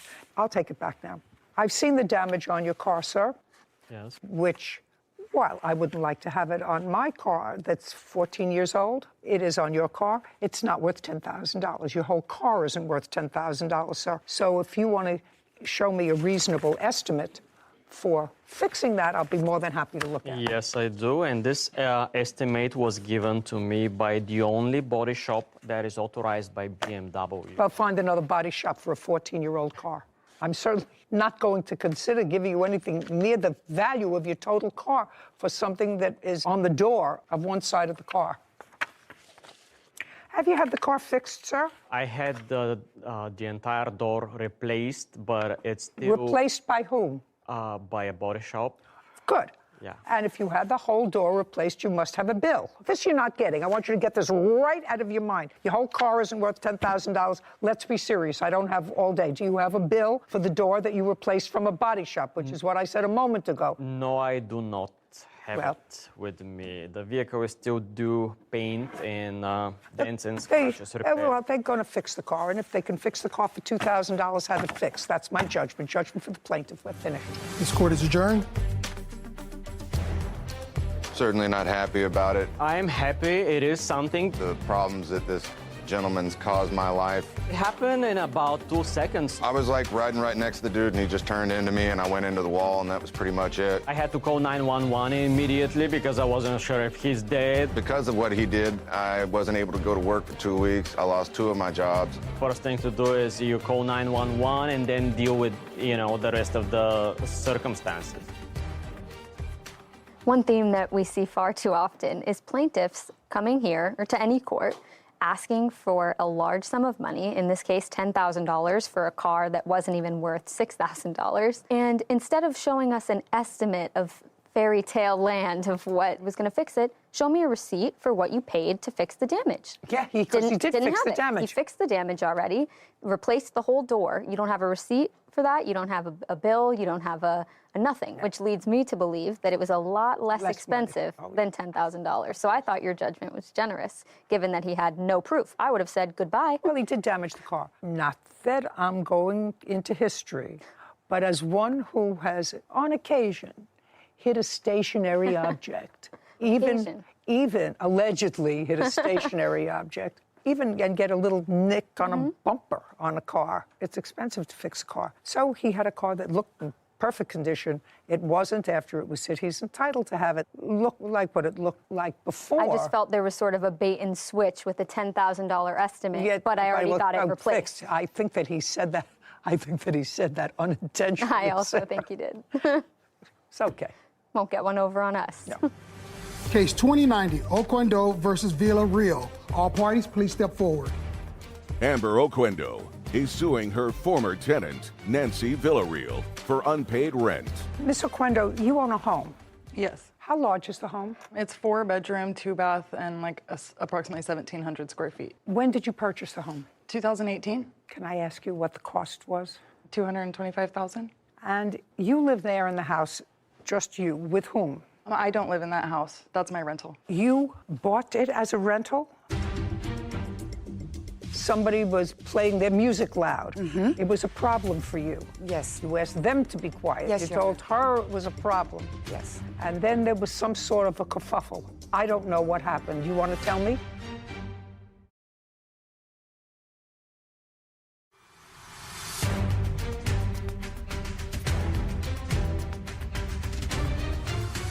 Amber Oquendo claims her former tenant, Nancy Villarreal, owes for unpaid rent. Nancy is countersuing for her security deposit. Now, you bought it as a rental? You bought it as a business? Originally, I purchased it and I lived in one room. My kids shared a room and I rented 2 rooms until I was able to establish basically a history of being a landlord. And I then purchased another home and I live in my own residence, and that one is fully a rental as of now. And also a resident of that home are your parents? Yes, they are in the master. And you have another tenant there? Yes, there are a few other tenants. Tell me who. So I have one tenant who has asked not to be identified by name, but he is in one room that I have marked as room number 2. And then I have another tenant who's in room number 3. And then Nancy was in room 4, and there's now a new tenant in that room. Okay, this is what it's about. The defendant was a tenant of yours. It didn't work out. And it was a short tenancy. I think it lasted no more than a month. Yeah, right. Is that right? June of this year? Yes, Your Honor. It didn't work out. She left. It is your claim that she left owing you a month's rent. And I assume from your paperwork that the month's rent was $774. So it was $650, and then the $774, the remaining difference was just for being served and then court costs. But month rent was $650. $650. And when the defendant moved in the beginning of June, did she sign a lease? Yes, and I'm just going to correct you. Sorry, she moved in May 7th, so just wanted to correct that. But yes, she did sign a lease. May I see it, please? Yes, ma'am. Thank you. Yeah. You have a copy of your lease, Ms. Villarreal? Yes, I do. Okay, good. So it's a month-to-month tenancy. It's an at-will with 30 days written notice. Okay. According to the lease, there was a security deposit of $650. Yes, ma'am. Did the defendant pay that when she moved in? Yes, she did. Okay, because that's your counterclaim. You say you want your security deposit back. Yes, ma'am. I assume from reading both of your complaint and answer that this turned out to be not a happy tenancy. You don't live there on a full-time basis. The defendant did live there for a short period of time. You moved in, rented a room, and you gave her $650, and you moved in on May 7th. Yes, Your Honor. Correct. And you moved out on what date? I moved out on July the 7th, July the 10th. So you were there for 2 months? No, I was there for 1 month. May to June, June, July. May 7th. I moved in I believe it was June because I moved out July the 7th. Our lease was signed on May 7th, so I know that. Yes, the term of the lease is beginning May 7th. That's the term of the lease, according to this. So I don't care when you moved in. Okay. The term of the lease was May 7th on a month-to-month basis. So you were there from May 7th to July 10th. So you were there for 2 months. Okay. We're going to get into the whys, wherefores in a moment, but did you pay the month of May? Yes, Your Honor. Did you pay the month of May? Ma'am. Good. Did you pay the month of June? No, Your Honor. Okay. And you lived there until July 7th? No, I actually lived there until... You just told me July 10th, as a matter of fact. Whitney's going to tell me what date you gave as your move-out date. You said it was July 10th. She said, I moved out on July the 10th. Okay, July, and it was, yes. July So you 10th. were there for 2 months? Yes, Your Honor. Okay. If you're there for 2 months and you only paid 1 month's rent? Yes. So far, you owe her 1 month's rent. Did you return her security deposit? Yes. Did you receive your security deposit? Yes, Your Honor. How much? $650. Okay, so you have no counterclaim. The counterclaim is for your security deposit. The rest of it is nonsense. You moved out, you wanted to pay your moving costs, your hotel fees, and everything else. That's ridiculous. Okay, so if you've received your security deposit now, what you owe her is a month's rent, which is $650. And I know you're dying to tell me that there was noise there, that you couldn't live there, that it was terrible. Well, that's what happens when you live in a place with a whole bunch of other people. Did you look at this room before you moved in? Yes, I did, Your Honor. Okay, so you went to the house. When you went to see the house, Amber was there. She introduced herself as the landlord. That's Yes. what it says here. Yes. And she let you know that she wasn't in the house, that her parents were in the house as tenants, but she wasn't in the house. Yes. And you moved in and somebody was making noise. Somebody was playing their music loud. It was a problem for you. Yes. You asked them to be quiet. Yes, You Your told her it was a problem. Yes. And then there was some sort of a kerfuffle. I don't know what happened. You want to tell me? Yes, Your Honor. I am a federal employee, Your Honor. And when I signed this lease back in May, it states there, and I'm also in recovery, Your Honor, and it states very clearly in the lease that there is absolutely no smoking on the premises or no drugs on the premises, Your Honor. There was absolutely marijuana being smoked in the house. And right after I brought that to her attention, I then received a 30-day termination notice. Okay. Because I absolutely could not live in that house anymore with my job. I felt it was not a safe place for me. Where did you go? Where Just did a I second. go? Just a second. Is that your son? This is my son. Okay. Does he live in the area? I know you called him and he came and helped you move. Yes, correct? ma'am. Who does he live with? My son? He rents a room with roommates. So he has roommates? Yes. Tell me where you went when you left. You didn't get a 3-day notice to quit. You got a 30-day notice from her that she was not renewing the lease pursuant to this. Right. You chose to leave in 3 days. Absolutely. That was your choice. Because you had 30 days to stay, and you had a month-to-month tenancy. Okay? You chose to leave. So where did you go? I got a U-Haul. I didn't really have a place at the time to go, but my boy's grandmother offered her place to me, so I stayed there for a couple weeks. She said, you pay $180, I'll let you stay here for a couple weeks until I was able to find another place, Your Honor. And then you did? Yes, ma'am, I did. Great. Okay. So your security deposit you have, and she doesn't have her month's rent, which is $650. Are we done here? Judgment for the plaintiff in the amount of $650. We're finished. Thank you. This court is adjourned. I am not aware of anyone using marijuana in my house. There was marijuana being smoked in the house. My dad says that he's not smelling it, so I guess I can't really attest to the legitimacy of that. It was not a safe place for me to be. You know, some people don't realize, Sarah, that if you leave a premises that you have lived in, it's like going to a restaurant and ordering a steak and then delivering the steak, you're taking a bite and say, you know, I really don't like that steak, and finishing it, and then telling the waiter you're not going to pay for the steak. I always say you ate the steak. If you're a tenant and you find the living conditions such that, you know, you find it untenable to live there, you have a prerogative of changing your residence, but you don't live there for 2 months and only pay for 1, and then make excuses because you ate. Autumn Burke is suing her former friend, Freya Brown, for vandalizing her car and an assault. Court come to order. All rise. Have a seat, please. Hello, Judge. Case 2186, Burke versus Brown. Thank you. Ms. Burke, I understand that you and the defendant met when you were both in foster care. Yes. How old are you? 19. And how old were you, if I can ask you these questions, if you're uncomfortable, please let me know. How old were you when you went into foster care? 16, I believe. Were you originally placed in group homes? Yes, and through Orangewood Foundation, as well as transitional housing programs. When did you start transitional housing from group homes? I started that when I was 17. That was in 2021, where I was roommates with Freya, and we lived there.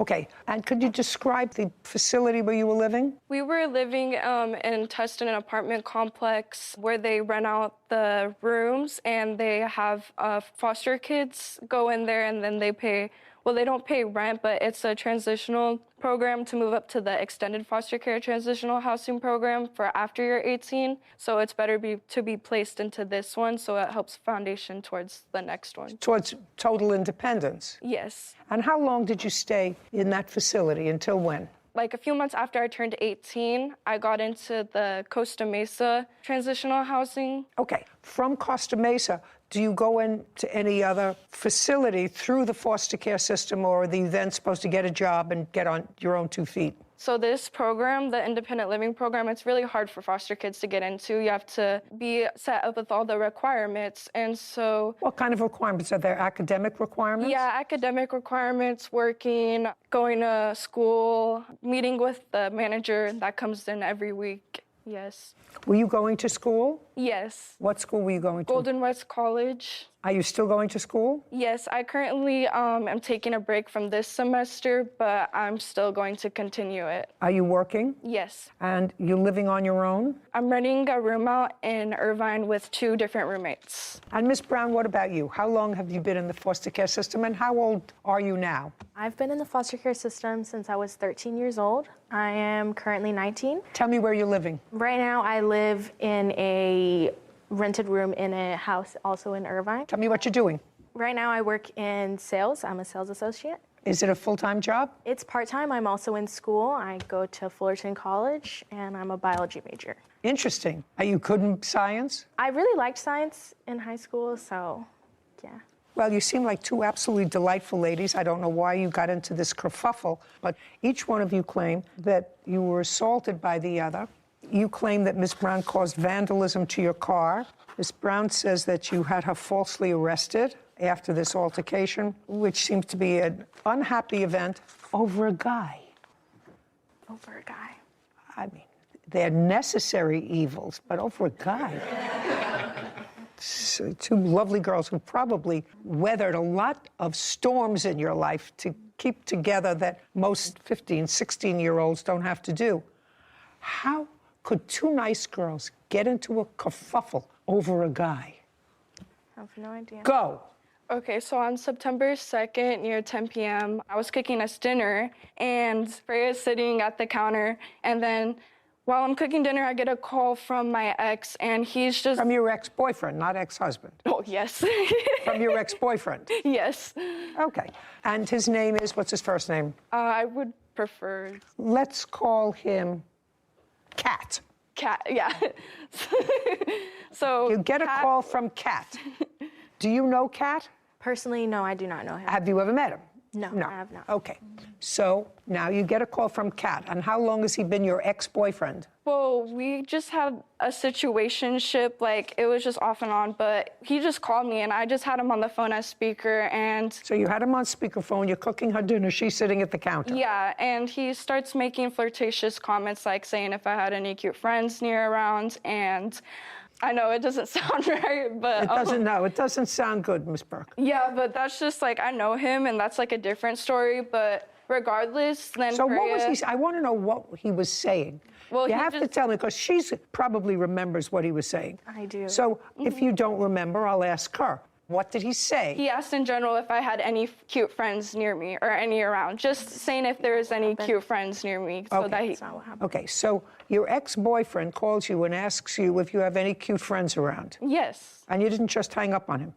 Well, yes. I told him, I said that I can't, like, see him tonight and that he shouldn't be saying that. But the call ended because he had to go because he had to go back to work. So it ended quick. Wait just a second. He must have said something that annoyed her. That was it. He just asked What did he say? Okay. You don't remember. What did he say? He called her. They were talking for a minute, and then she was saying, you know, oh, I miss you, this and that. And he was like, can I come over? At which point she told him, oh, I'm with my 2 friends. And he was like, oh, what do they look like? Are they cute? How old are they? Which I thought was disrespectful to me and also disrespectful to her. I was trying to be a good friend. I informed her of it. And No. So he was acting like a guy.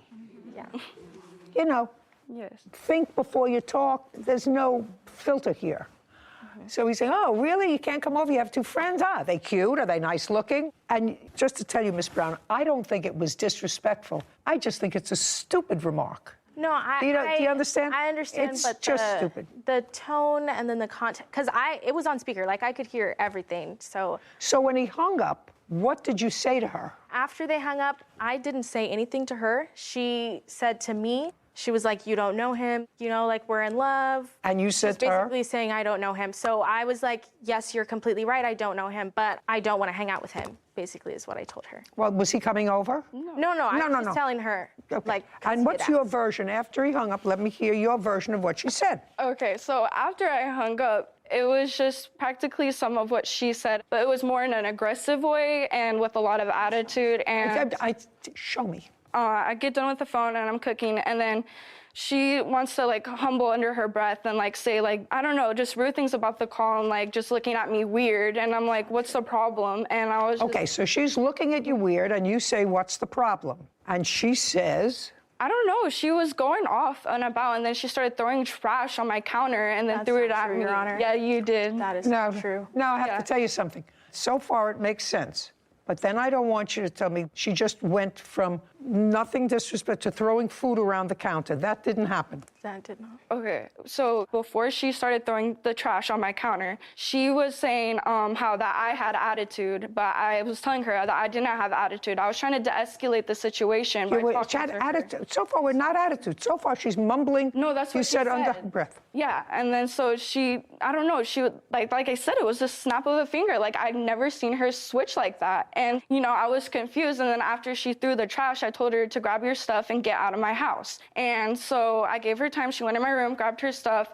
I waited by the door. I had it wide open. And she's just cursing and yelling and just like, I didn't want her in my house. And if I would have known she was like that. No, let's not. Don't go down any tributaries. When you got out to the car, she had a brick in her hand. Was there any damage to the car? Yes, I have photos, proof to the left driver's side, and there's a video as well of the neighbor's Ring camera showing her vandalizing my car. Okay, I'll see the video.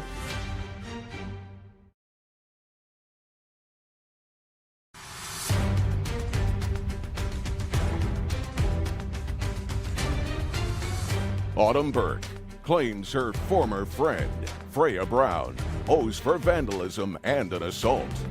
Freya is countersuing for an assault and filing a false police report. There's a piece that I'm missing from this story, but let's say they're following your timeline. It probably makes sense as you got into an argument. You said to her, you know, he's really not that way. He's really a nice guy, and I love him. And she said, well, somebody who really loves you doesn't say, I want to come over and hang out with your two good-looking friends. That could escalate into something that's angry. Your Honor. Well, the thing is, when she did mention those things, they weren't calm as you expressed. Yes, they weren't. They were very aggressive. They could have been aggressive, but that's... They were not. They could have been aggressive. I didn't see a reason why it should have been that way at all. Listen, I'm not saying I agree with you or not, but I'm saying that common sense dictates to me that if you're on the phone with somebody that you still like and that you're an on-again, off-again, and you can't come over today because I have two friends here. Oh, really? You have two friends? Maybe I'll come over and hang out with your two friends. She found that disrespectful. I actually find it disrespectful to you and disrespectful to him. You really have nothing to do with it, Miss Brown. If somebody else was being a schlemiel. No, I mean, I wasn't saying like... Okay. Yeah. All right, so now you tell her to get out, open her things. She's out the door, and? Well, no, she's not out the door yet. So then I have the door wide open. She comes, and then we're still like argumenting, and I'm trying to get her out of my house. She pushes me, and then I go back into. Yes, it is. I go back into the door, and then she starts hitting on my arm, like hitting me. So I'm like defending back, and it was just crazy. Like I didn't realize I had the door wide open for her to get out, like peacefully. And Okay, so that she didn't pushes happen. you, she puts her hands on you, you put your hands on her, pushing. And up until that point, there's a lot of maybe pushing, touching the arms, touching the hand, but nobody is injured. Is that a fair statement, standing at the door? Well, I got assaulted because I have the pictures to show that my nail came off. No, I'm asking you a question. Yes. Up until that time, did your nail come off during that time? Yes. Was it a real nail or a fake nail? Both of my nails came off. Like it was on the top same of the finger, you had a fake nail over your real nail. And it both ripped off. Okay, I have I'll take a look. pictures.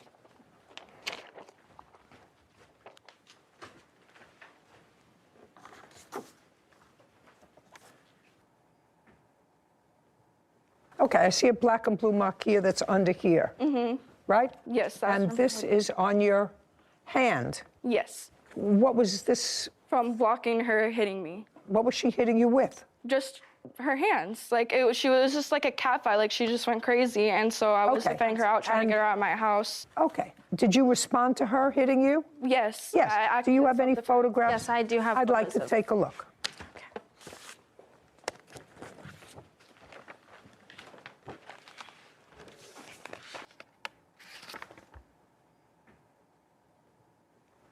So I see a scratch above your eye and a little bruise on this part of your hand. Is that what it is? Yes, on my wrist. And then there's a bruise on, is it this part of your elbow? My elbow, yes. Okay, so now you're arguing with each other. You both get banged up a little bit. Now she's outside. Yes. And what did you do? You finally got her out the front door. So after a few minutes, she called me and said, "Warning, I'm at your car." So when I heard that, I called the cops immediately, and I asked them to come down because I think she's gonna be vandalizing my car or God knows what. And then so when that happened, me and my witness, Jasmine, we walked down out of my house because I wanted to go see like if my car, like what was going on. And so as I'm walking out, my car's parked over here. Freya's over here. And so when I'm walking out, then I meet her right here, and she has a brick in her hand. And yeah, she had a brick in her hand the whole time until the cops came, and then they arrested her, and they asked me if I wanted to file for assault and vandalization, and I said yes. Okay, and when you got out to the car, she had a brick in her hand. Was there any damage to the car? Yes, I have photos, proof to the left driver's side, and there's a video as well of the neighbor's Ring camera showing her vandalizing my car. Yeah. Oh, Let me sorry. see the damage, and then I'll see the video. Thank you.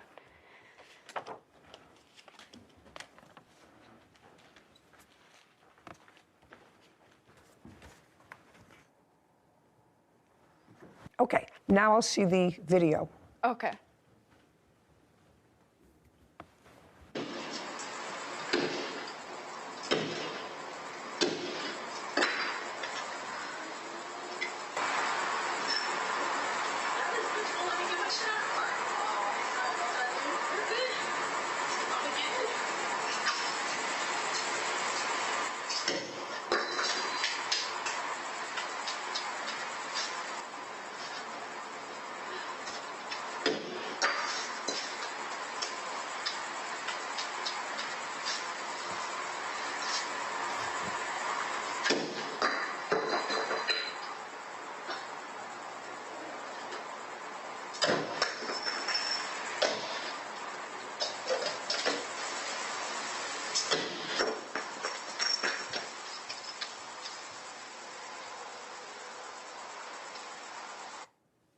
Okie dokie. That's where you were arrested, Miss Brown? Yes. Have you ever seen that video before? I have not. You have not? No. Okay. Can I see the estimates to the damage Yes, to your ma'am. car? Tell me when you bought this car. I bought this car on August 1st in 2022. It was my first car. I paid for it full, all by myself. You paid for it in cash? Yes, and a check. Okay. How long had you been saving for the car? Oh, I've been saving for it for years. like a few years, ever since I've been working. How much did you pay for it? I paid a total of, I believe, $7,300 and something dollars. Okay, so the estimate to fix the car is $3,777. Yes, ma'am. And the next thing is the price of the vehicle, for which you paid $73.50. Yes. Now, Ms. Brown, one would say to you, as a result of seeing that video, temper, temper, temper, you may have a temper, you can't do what you did. Would you acknowledge that you can't do what you did? Yes, I acknowledge. Great. So that means that you have to take care of this problem. She hit me first, Your Honor. And we're not talking about hitting. I understand. I'm talking about vandalizing a car. She says the weapon was a knife. It was. And the knife was being held by you. Yes, that's So you self-defense. took. No, it's not in self-defense anymore, madam. It's not self-defense. She's out. She's away from you.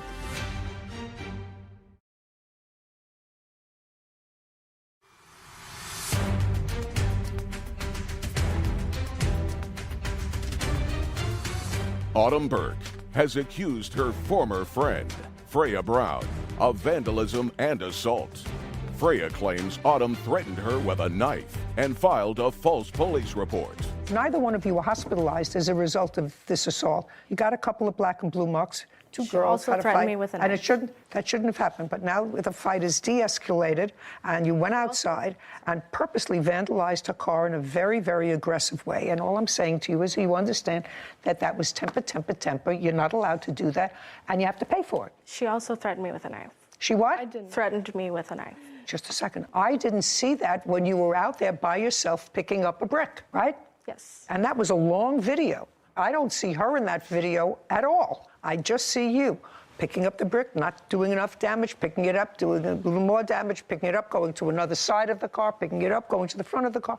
I don't see her there threatening you. She didn't threaten me at that point. Right. Clearly, when you left the house, that ugly confrontation had been de-escalated. It had not actually. Of course it was, because you were out there by yourself. You could have gone. And if it was an ugly confrontation, you go to the police station and you say, I left my license in my friend's car. We had a fight. Could you come back with me on a standby and get my license instead of using a brick to bash in her car? My circumstances were different from Autumn's. I would like to inform you of that. What were your different circumstances? Well, I was supposed to be moving in 3 days, which Autumn was aware of. So had I called the police and been like, oh, I need this help, then I would have jeopardized my housing. Oh, no, that's not true. Sorry about that, Miss Brown. If you called the police and merely said to them, I don't want to have an argument with her, that would not have jeopardized your getting into housing. Having this fight and vandalizing her car, that could prevent you from getting into housing. What got me kicked out. I'm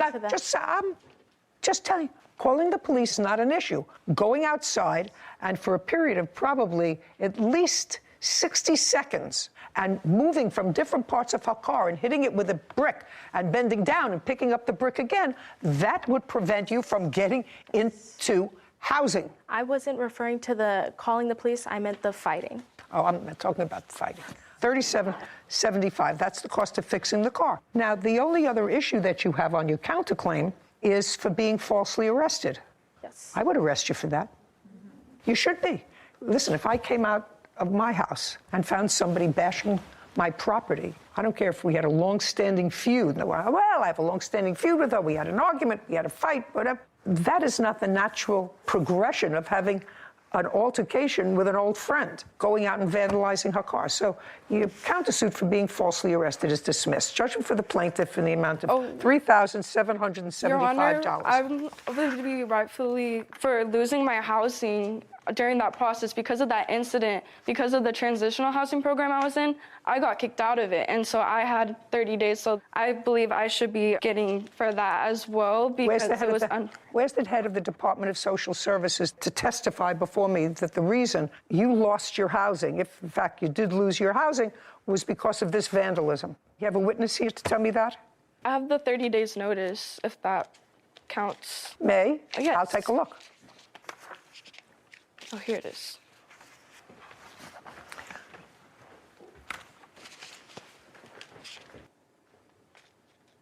This says letters to give you written 30-day notice to move out of the transitional housing program. You were involved in a verbal physical altercation which involved a weapon with another individual and resulted in the police being called on September 1st, 2022. When you entered the program, you were informed and signed paperwork agreeing to our program rules and expectations. Who was it alleged that had the weapon? She had a knife. I brought it out self-defense. I dropped it right when I saw you. Just a second. No, you didn't. Yeah, I did. Just a second. Well, just a second. She says the weapon was a knife. It was. And the knife was being held by you. Yes, that's So you took... No, it's not in self-defense anymore, madam. It's not self-defense. She's out. She's away from you. Your choice is to call the police and wait. Your choice is not to pick up a knife, because so far, this altercation has been a lot of tussling between girls that shouldn't have happened, but so far, nothing involved a weapon. So you went outside with a knife. And according to the rules, you can't do that. And that was the reason that you lost your housing, because there's no other reason. It said it involved a weapon. And they listed the rules: drugs, alcohol, assault, danger, making threats. Well, you have a knife, that's threats, whatever. 3775, fix your car. You're not allowed to do that to her car. That's a hissy fit. Figure out how to do it. Your counterclaim's dismissed. You should have been arrested for vandalism. Goodbye. This court is adjourned. Well, I was in shock. I was like, wow, like over no reason, over my ex calling me, like, come on, like, we're adults now. I'm gonna move on with my life and just go up from here and not down here where other people like to take me down to their level. I'm super thankful to have her handle my case today. She is a queen. You know what I was really impressed with both of those girls, Sarah? You know, I know the foster care system, usually wherever it is, can be a brutal system to negotiate. And these two young women, at least on the surface, appear to have negotiated it in an orderly, reasonable way. I mean, she's living on her own. She evidently worked for a very long time because she saved up and bought her own car. That's a lot of response. That's a big deal. And to even be able to figure out the system, which even as lawyers, sometimes we have a difficult time navigating things in the foster care system, to figure out this transitional program that better sets you up for the next step, that sets you up better for the next step. I respected that she took the time to figure out both their best possible options for navigating the system that they were placed in. Both working. Yes. Both going to school to try to get themselves into a better circumstance. The defendant certainly is a biology major, which is fascinating to me. Not our thing. Great for her. But clearly, bright young women who made it to a place at age 19 that's really terrific. And supportive of each other, because one had a license, one didn't, so they were supporting each other. All very lovely. And get into a kerfuffle over nothing. It shows just how fast all that work and all that preparation for the next step and for the housing can just unravel. Really sad. That's sad. But they seem like two nice young women, and I think that they have both of them have a shot. Yeah, to make it back. Zachary Martin is suing his neighbor, Nancy Morrell, for property damage after his car was vandalized. Court come to order. All rise. Have a seat, please. Hello, Judge. Case 2151, Martin versus Morrell. Thank you. You're welcome. Mr. Martin, you and the defendant are neighbors. Yes, ma'am. How long have you been neighbors? Moved into the subdivision in 2019. That's how long you've been there? Yes, ma'am. Do you know how long the defendant has been there? I think 2014. Is that right? 2017, Your Honor. Oh, okay. And where do you live in respect to one another? You want to go over there and show me? I live in this house right here. Or I did. I don't anymore. This house right here. And she lives right here. You sold your house? Yes, ma'am. Okay, and the defendant... She lives right here. Where the blue car is? Yes, ma'am. Okay, thank you. That's sort of a circular area, and from the circular area, you pull into your driveway. Is that right? Okay. It is your claim that the defendant keyed your car. Yes, ma'am. And when did this happen? January 22nd, 2022. The defendant says that she did not key your car. She has a counterclaim. She claims that she was falsely arrested and held overnight in jail. That is a lie. But just to... Okay. That's her claim, that she was falsely arrested, that she spent a night in jail. She had to hire a lawyer, did hire a lawyer after her lawyer requested several adjournments. You were not, at least physically, in the courtroom at the time of the last adjournment, and the case was dismissed. So let's go back to prior to January 22nd. I assume that if you're alleging that the defendant keyed your car, that you have some negative history with each other. Yes, ma'am. Starting when? There are so many. I mean, it started out when we moved in the subdivision. They were nice at the beginning, no issues. And then the kids started having, her granddaughter lives with her. Okay, how old's your granddaughter? She's 9 now. She was 8. Okay. They started having some issues, as kids do. I mean, you know, that happens. You have a child of a similar age? Yes, ma'am. She's 11 now. She was 9 or 10 when we lived there. And the 2 children had an issue? I mean, you know, kids argue. No, I understand that. I'm not going into who was right and who was wrong in the kids' argument. I don't really care. But when did that argument between the 2 children spill over to the neighbors? Well, I guess the final straw was Labor Day weekend of 21, the Sunday before the Labor Day. We came home late. It was about 7 o'clock. We were working, and we told Jillian we were going home for a little bit, and she said, I want to swim in the pool. So, all right. Jillian is your 10-year-old? Yes, yes. And, of course, she said, well, that's boring, Daddy. I want a friend to swim with me. So I said, okay, one friend. That's it, because your brother's going to watch you, and then we're leaving to go back to work. So she goes next door to Patrick's house, which is the next-door neighbor, and she asked Patrick to come over and go swimming. He comes over. At the time, I didn't know this. At the time...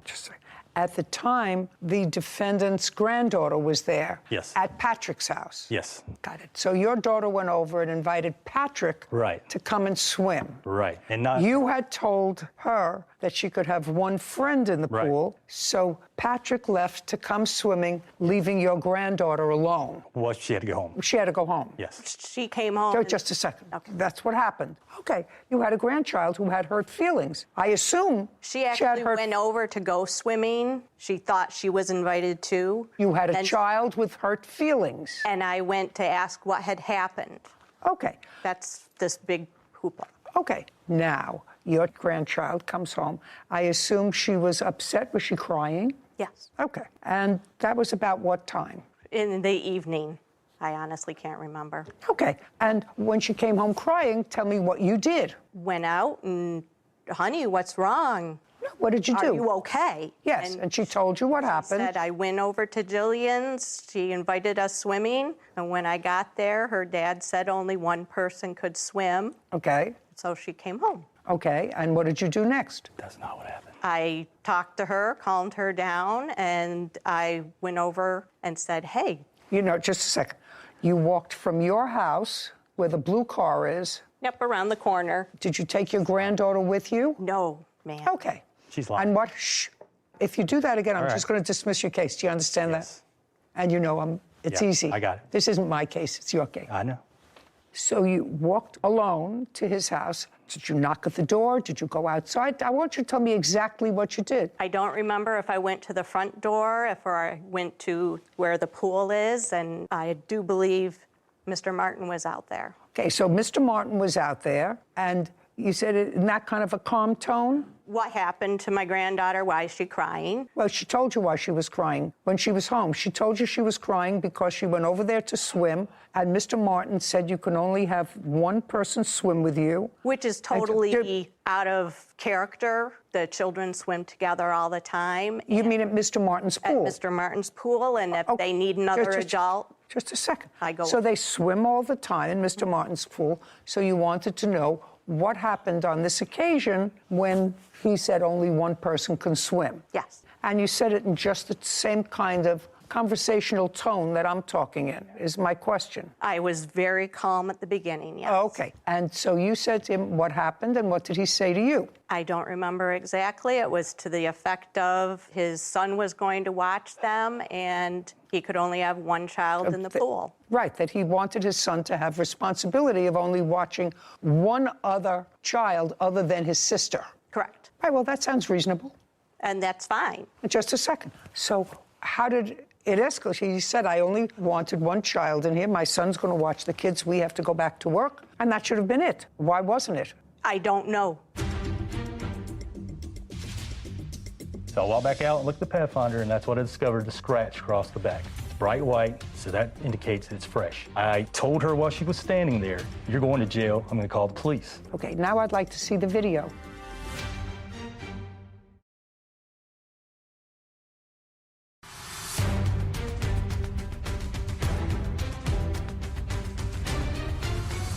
Zachary Martin claims his neighbor, Nancy Morrell, keyed his car and owes for the repairs.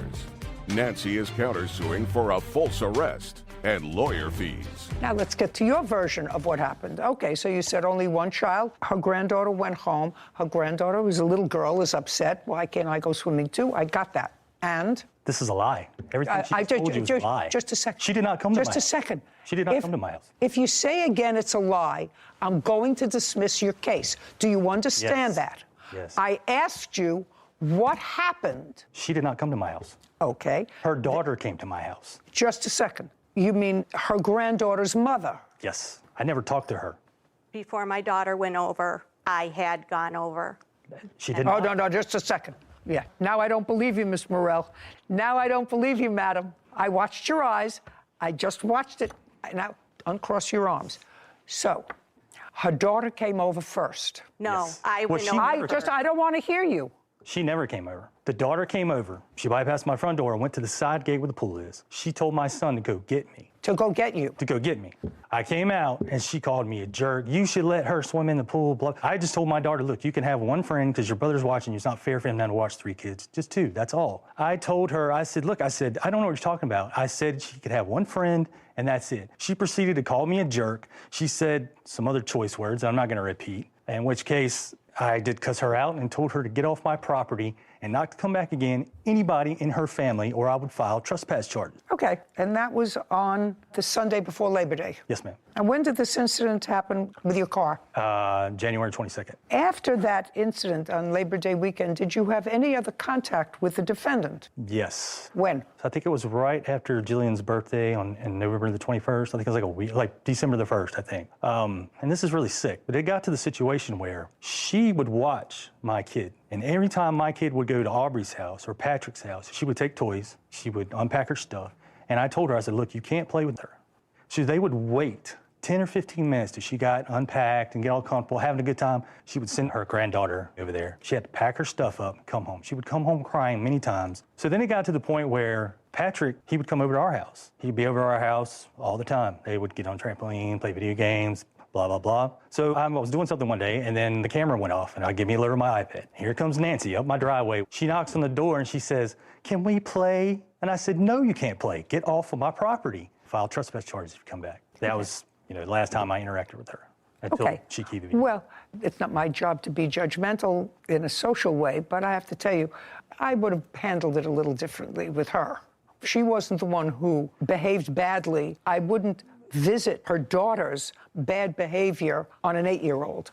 There are kids who live right around the corner from each other, and it seems to me that the bad behavior of a parent or a grandparent shouldn't impact on a child. The granddaughter is a nice little girl. Well, if you say so. Is she? Well, she spread rumors about my daughter and said that, she told Aubrey that my daughter stole some of her toys, and that was a lie. Okay. All right. Well, it sort of started to get nasty. Let's get back to the keying of the car. So that happened in January. So tell me about the January incident. Okay. So she got up January 22nd. It's a Saturday. She decided to walk her dog. She's walked her dog. Go over there. Show me what you saw. Okay. So she decided to walk her dog, and so she walks up the sidewalk. Well, you didn't see that. No, not right here. No, you didn't see that.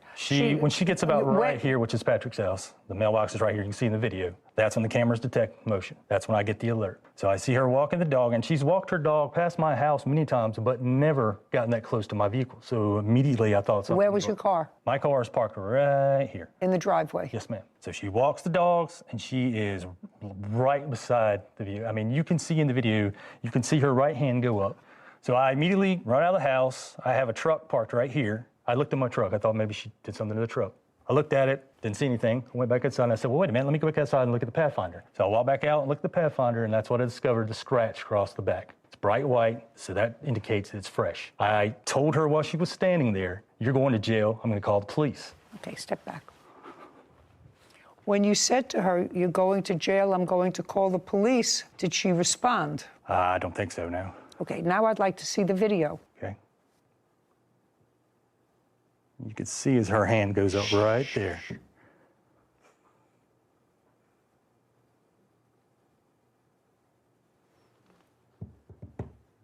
I'll take a look at it again.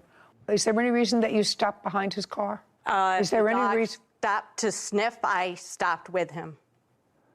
You see her right hand right there. I'm moving my arm as I walk. Yes, and that's where the scratch is. Okay, can I take a look at the photographs of the scratch, please?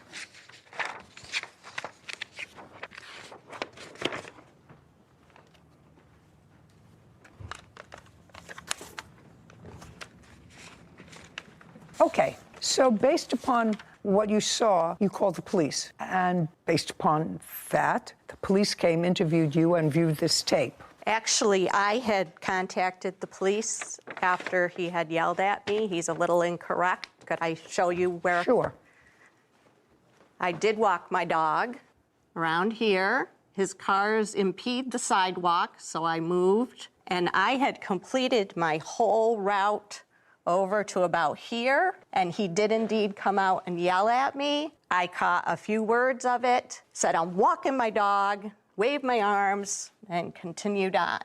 That's not the first time he has yelled at me as I've been walking, and I went home and I filed an incident report, and I do have that. Just a second. The second time I've been walking and he's come out and yelled at me, it's very unnerving. That's a lie. We're very far. Sorry. It's going to cost you getting your car fixed. It's something you don't understand. I have it. Something you don't understand. I'm allowing both of you to tell me your sides of the story. You can't say that's a lie. Do you understand? Yes, I'm ma'am. not cutting you off. I let you tell me your story, sir.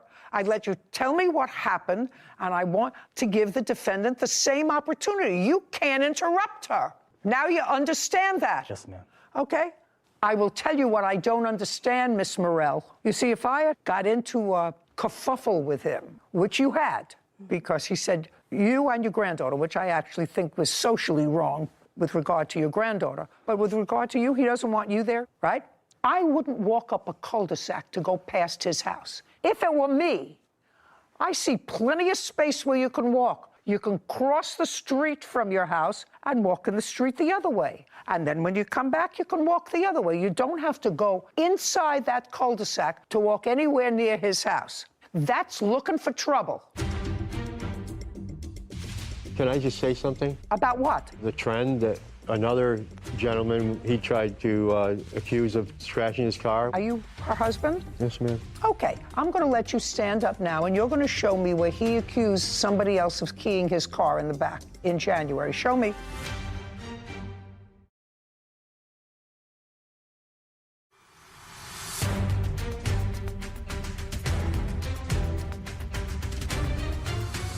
Zachary Martin is accusing his neighbor, Nancy Morell, of keying his car.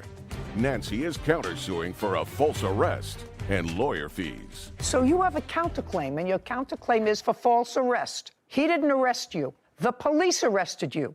And the police arrested you based upon what they believed, after looking at that video, was probable cause that a crime was committed and probable cause to believe you participated in the commission of that crime, which is vandalism. He didn't make a citizen's arrest. The police made an arrest. And not only did they make an arrest, but they were serious enough to have you get a lawyer. Your counsel went in. I assume your new counsel asked for an adjournment. I assume your new counsel, you were there. I believe so. I was not there, ma'am. I waited out in the hall, and my lawyer represented me. Fine. So I assume that you knew that your lawyer was going to ask for an adjournment. The lawyer didn't prepare you for trial, did he? No. No. Your Honor. So he was. I'm not listening to you. As a witness, can I just say something? About what? The trend that another gentleman, he tried to accuse of scratching his car. We have evidence of that. Just a second. That I'll listen to in a minute. Okay. The second time your case was on, did you go into court or did you wait outside? I waited outside. Then if you waited outside, you knew again your lawyer was going to ask for an adjournment. The first time the case was on, did you attend the court hearing? Yes, ma'am. Were you inside the court? Yes, ma'am. She was not there. She was outside. Yes, ma'am. The second time when the case was adjourned, were you in court? Yes, ma'am. Was she there? Yes, ma'am. Outside or inside? She was outside. Did her lawyer ask for an adjournment? Continuance. A continuance? Yes, ma'am. Same thing? Yes, ma'am. Did it happen more than twice? Yes. On the third time you went to court, did you go to court? Yes, ma'am. Was she in court? Yes, ma'am. Inside or outside? She was outside, and what happened, I had sold the house, and we moved an hour away. Just a second. You were there? Yes, ma'am. Okay. Now, I'm going to let you stand up now, and you're going to show me where he accused somebody else of keying his car in the back in January. Show me. No.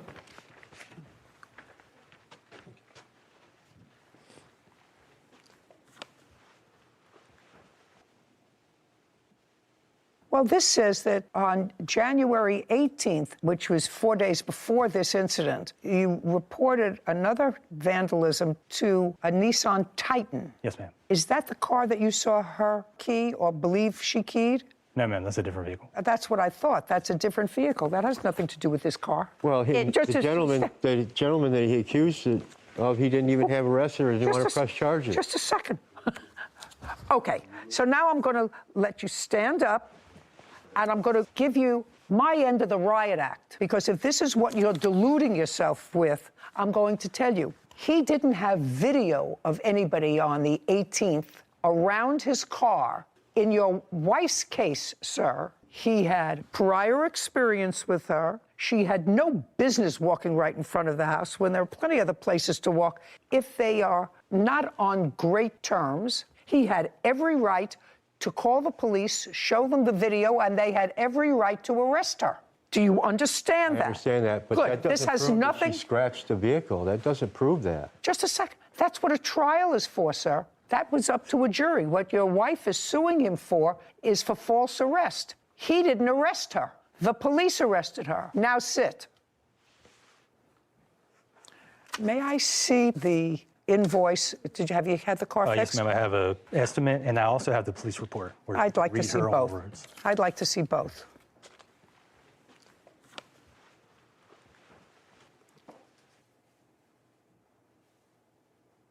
So the police officer indicated that after you were told about what the officer saw on the video, you've decided to make no more statements about the incident, and you were placed under arrest for malicious damage. The officer also reported that the scratch on the back of the car was fresh because there were fresh paint chips on the street that were red paint chips. There's a red car that came off that car, which demonstrates to the eyes of any layperson that since there's traffic back and forth there, if there are fresh scratches and fresh paint, it means it just happened. So your counterclaim for false arrest and anything addended thereto is dismissed. I did not do it, Your Honor. Right, well, okay, maybe. The case was dismissed. That doesn't mean you're entitled to money from him.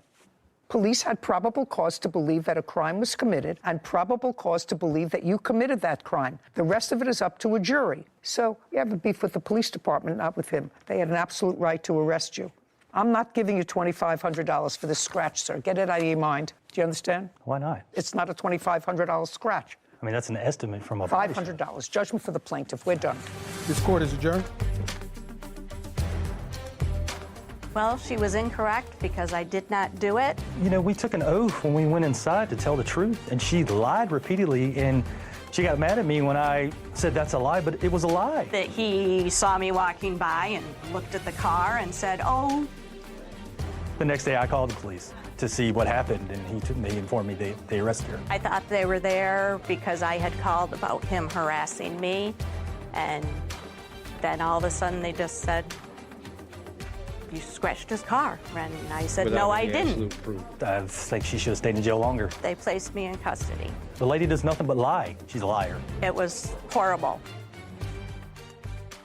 I actually thought his behavior when the defendant brought her granddaughter over subsequently and said, can't she play? Because evidently there are 2 or 3 kids who live close by and they always played together. All of a sudden, the granddaughter is excluded from that play.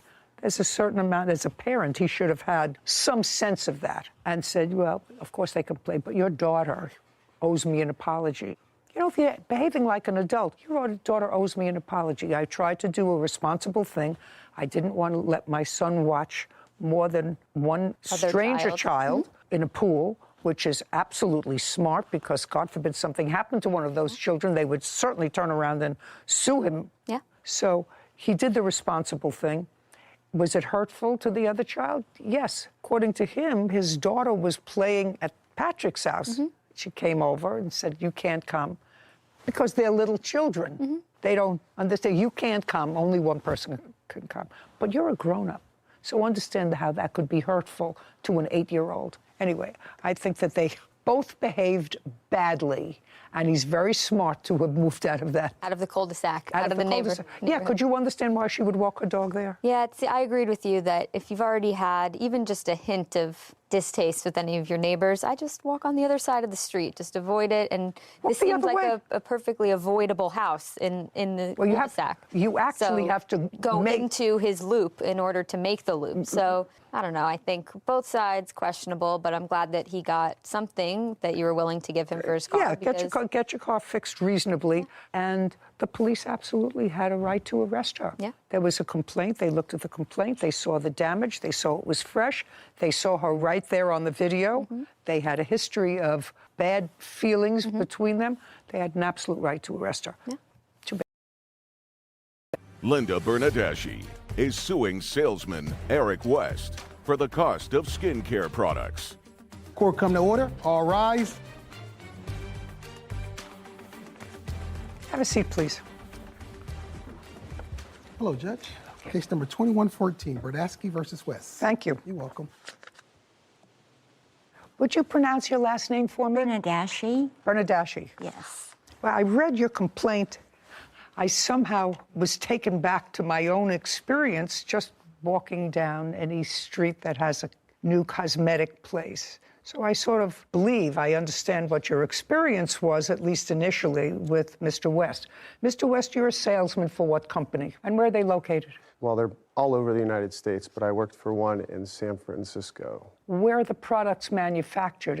In California, actually. Where? Chatsworth, California. Okay. And they have brick and mortar stores all over the country, and they have many products, but under that one name. Yeah, they have many products. Many products, but they're all... Yes. They have multiple products and multiple locations all through California, and it looks like a bit of Arizona as well. How many?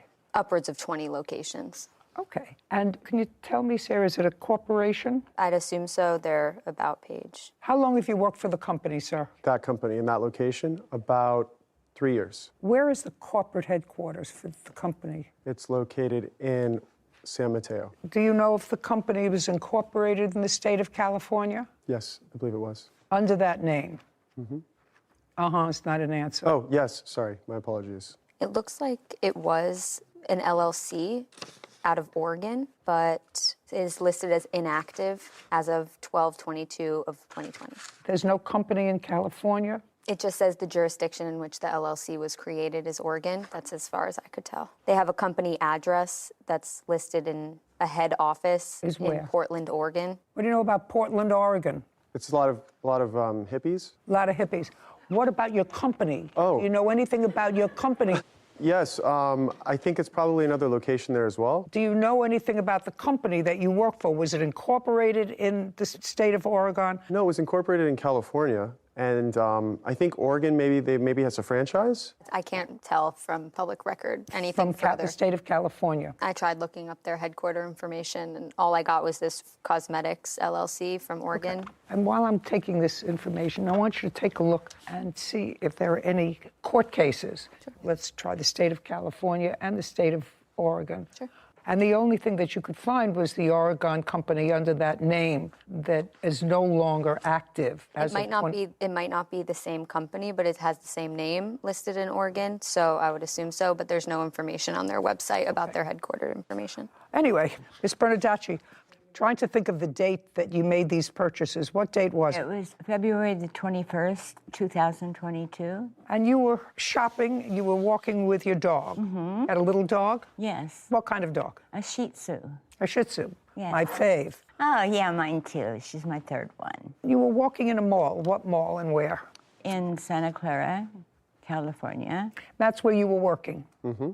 How long had you been working there? 3 years. Okay, this is what the case is about as far as I can tell. You were walking. Was it this gentleman who was standing outside? No, it was somebody else. It was somebody else with a somebody else. basket. One of the other people who works at your business? I was the one who offered her a sample. Outside? No, in the front of the store. Well, but it's in the front of the store. I didn't step outside of the store. I was in the front of our store, not outside of it, but inside the store, and I handed her a sample. Just a second. Sort of inconsistent with my life's experience of these things, but let's see. Had you gone to his store? No. You're walking through the mall. Is it an indoor mall or an outdoor mall? Indoor. And when you passed that store, tell me what happened. I was en route to a specific store. A man with a basket was standing in front of the store. So there was a man outside with a basket? It was a basket holding Where a basket. outside? Right outside of the store. And it wasn't this gentleman? No, it was not. Tell me what the person looked like who gave you the sample. I believe he was Caucasian. He was shorter than Eric. I believe he was partially bald, and I believe he wore glasses, but I can't be sure. I would know him if I saw him. Okay.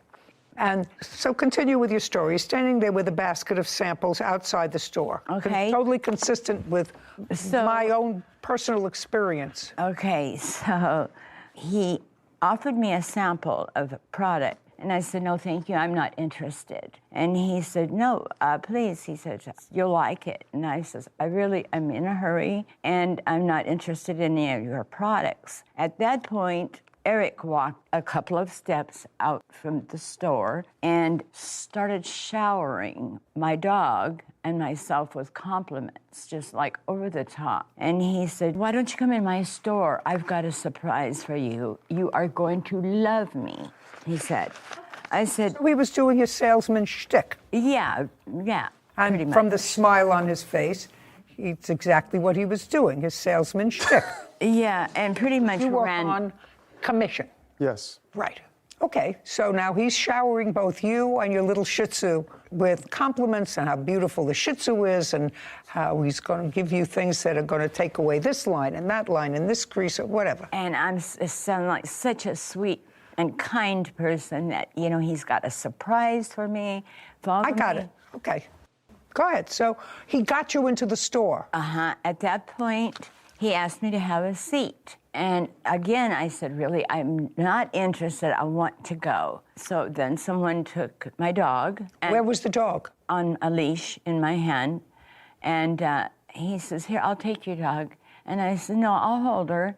And he says, no, I'm going to take care of her. And I'm going, wait a minute. And next thing I knew, Eric was practically on top of me. This chair was located in a position, well, his chair was much higher than mine. So you were sitting in a chair like mine? Yeah, well, a chair, just like a... A makeup chair? Yes. Or a hairdresser's chair? Kind of like a makeup chair. And he was sitting on a chair or a stool? A stool. Stool. Is that right, Eric? I'm talking to you. Yes, Your Honor. Okay, that's a yes. Okay. And your stool was higher than her chair? That is incorrect. We both were sitting on stools. The same stool? The same stool. Was yours higher? No, it was the same size. Okay, go ahead. So at that point, he just started applying different products to I believe he started with my hand. And then, let me try some of this on your face. And I'm looking around for my dog, like, what's going on here? And because he was very aggressive and pushy and... Just tell me what he did without trying to editorialize. Okay, so basically he... Not basically. He put on all this goop on your face, on your hands. Somebody else in the store was holding your dog while he was putting this on you. He didn't force you into the chair. He aggressively coaxed you into the chair, is what you're telling me, by complimenting you. I mean, he didn't physically drag you into the store. You walked in by yourself. Right. Okay. He was using his best aggressive salesman routine. Not easy to get somebody in the store, right, Eric? I mean, it was never easy to get me in one of those stores, and I shop with her all the time. And she's got more lotions and potions and stuff on her counter than any other human being I know. And I've never seen anybody successful in giving her a free sample and getting her into the store. So you must be very good, because we have a few of those stores right in the neighborhood. You must be really talented. He is. Just a second. So before we finish with her, and since you originally started, Mr. West, with, no, it was me outside. It wasn't you outside initially. It was somebody else. You came out afterwards. Well, actually, I believe her. So I want you to understand that her description of the person who initially approached her was so specific. And then the fact that you came out and joined that person, because then you became a tag team, is totally convincing to me. I want you to understand that. I didn't feel that I was going to be able to leave the store. I've been held against my will before and kidnapped. And I was literally traumatized at that point. When were you held against your will and kidnapped?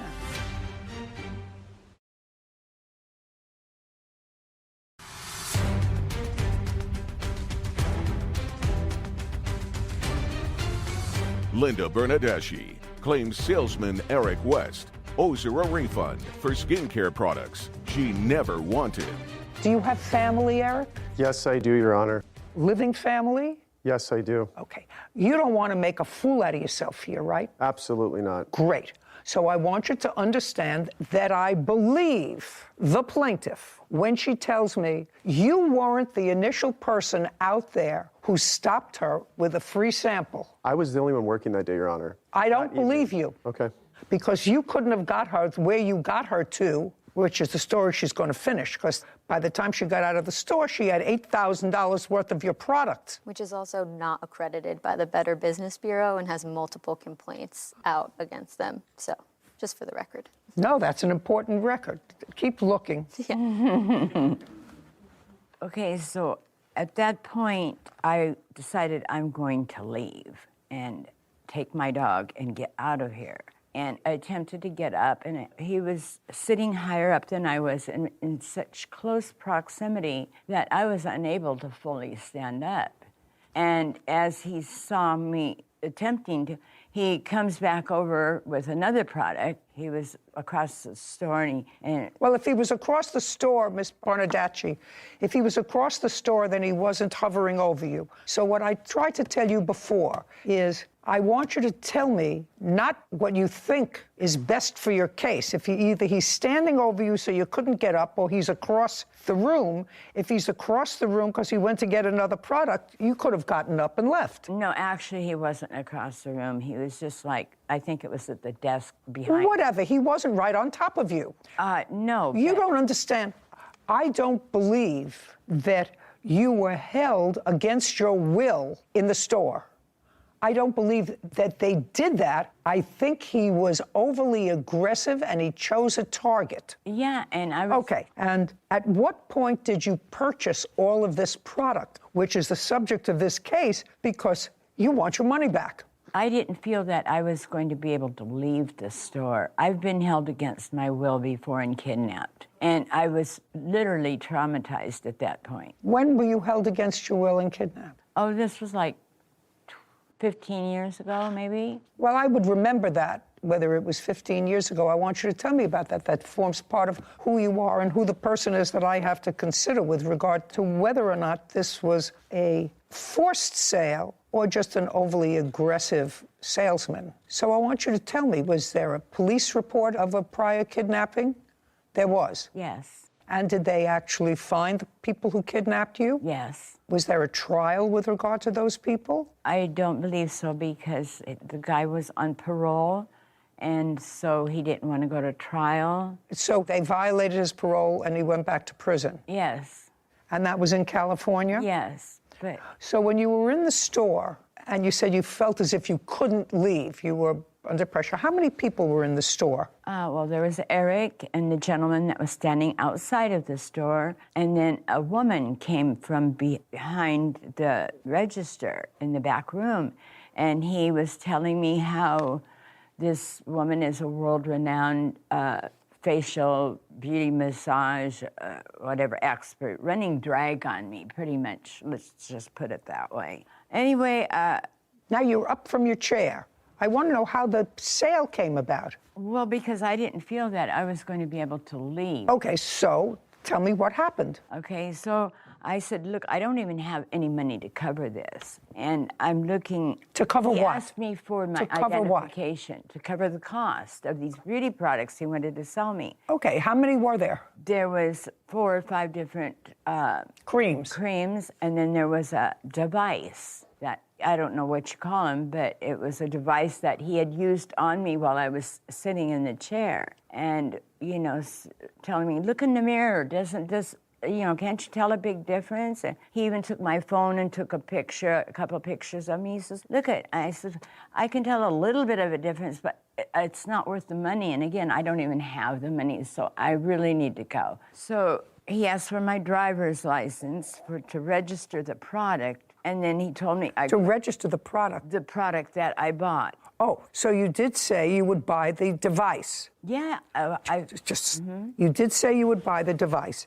And how much was the device? It was just shy of $8,000. I've got the receipts right I'd like to see it. Do you have it with you? Oh, the device? Yeah. No, I wish I would have brought it with me, but it hasn't been opened. I still have it. I haven't touched it. You wanted to see the receipts? Yes. Okay. They're right here. By the way, what time of day did you go to the store? This was approximately 6:30 because it was near closing time. Oh, here's the rest of them. I'm sorry. Yeah, I was going specifically for one lipstick. That was all I was at the mall for, and it was almost closing. Sarah Rose, take a look under that name. I didn't find a device on their website. I already looked, if that's what you're going to... You looked at this 3D ultrasound and face body? I've just found 6 products that are creams for face and body on the website. I'd like to see what this 3D ultrasound is, this $8,000 piece of equipment that you sold her. You have a picture of it? Okay. Could you get that for me? He's going to give it to Sarah. Sarah's going to look up this nonsense. Thank you. Some more receipts. So what I see that you did was spread some of this around different credit cards. Yes. And you want to tell me, how did that happen? Well, I said, these aren't even my credit cards. I'm on the roommate's. And he says, well, you could put half on your roommate's credit card. And I says, no, I am not going to do that. And he says, yeah, make him pay for it. And I'm looking at this guy like, what's going on? What are you doing with your roommate's credit cards? Because he's an older gentleman. I've got the power of attorney, and I shop for him. He's not able to do all that. Is he a roommate, or are you a caregiver? He's a roommate. We've lived together for 30 years. Anyway, just a very He hasn't been old and sick for 30 years. Well, he's kind of... He may be old and sick now, but he wasn't old and sick for 30 years. Oh, well, no. I mean... Do you live together as a couple for 30 years? Do you live together as an almost couple? No, he's like my father almost. We each have our separate rooms, and I pretty much take care of his house and cook for him. And he doesn't go many places. He's pretty much a recluse. He doesn't like to go to the store. And so I do all the grocery shopping and everything. Okay. Who hired you? It wasn't hire. I was in business with him. Okay, well, it's getting more interesting. Who leases the store where you are? Don't look up in the air. It's going to get only worse.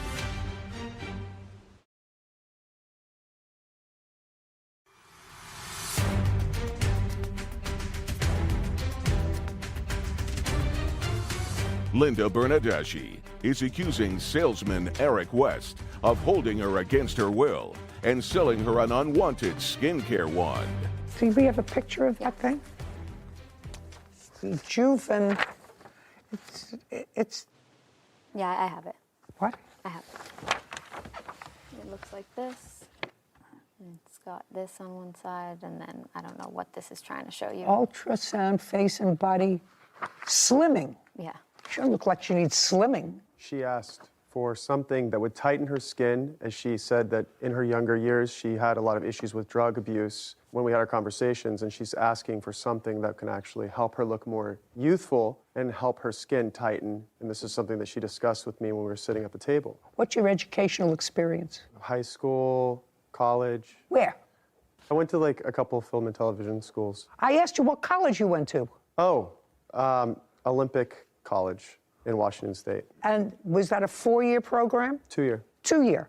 Is that a brick and mortar college or is that an online college? Brick and mortar. And what did you study there? Just the basics. What basics? Gen Eds, you know, your associates, your Gen Eds. And it had nothing to do with my sales and skincare, but my sales and skincare, I actually deal with every client fairly, and I pride myself in Don't tell me integrity. that you deal with every client fairly. She wanted her money back the next day. She didn't want her money back the next day. She didn't even come back the next day. When did she come back? It was like a week or two later. She came back to the store and wanted a refund, and I said, well, No, just a second.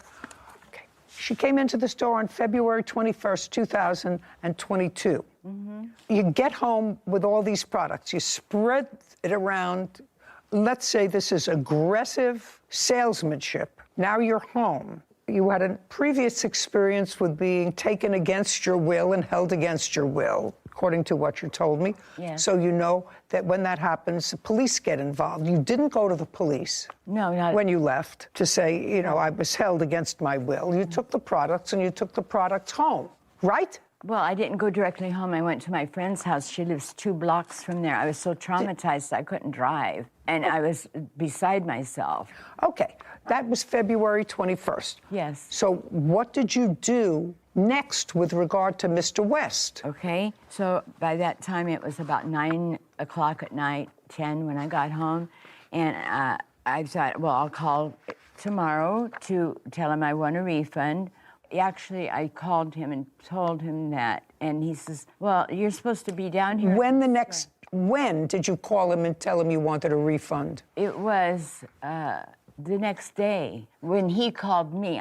He called me the next day and says, where are you? And I says, I'm at home. And he says, well, how come you're not here for your free 12 facials that I offered you? And I says, I don't want anything from you. And I didn't ask for anything from him. So he called you to come in for a free facial? Yes. And? And I says, I don't plan on coming in for any of the facials, much less 12 of them. What I'd like to come in for is a refund on these products that I don't need. And I felt pressured into buying yesterday, and I can't, I don't want them. You say that didn't happen for a week? Your Honor, she had a contract with us for 6 months worth of treatments, hydrofacials, that we included in her purchase that she signed. And I'd like to see what she signed. It's actually on my phone. I didn't print out a copy. Why not? Because I was rushing this morning and I was... Well, you were rushing this morning. You knew you were coming to court for days. What do you mean you didn't print out a contract? Do you have a copy of a contract that you signed? Yes, I do. Fine. I'll take a look at your copy. I also have a police report. Do you want to see the I'd like to see a police report, and I'd like to see a copy of the contract you signed. Okay, and here's some fictitious businesses that he's got as well. Okay, the contract. Can't hear you. Just hand me the stuff.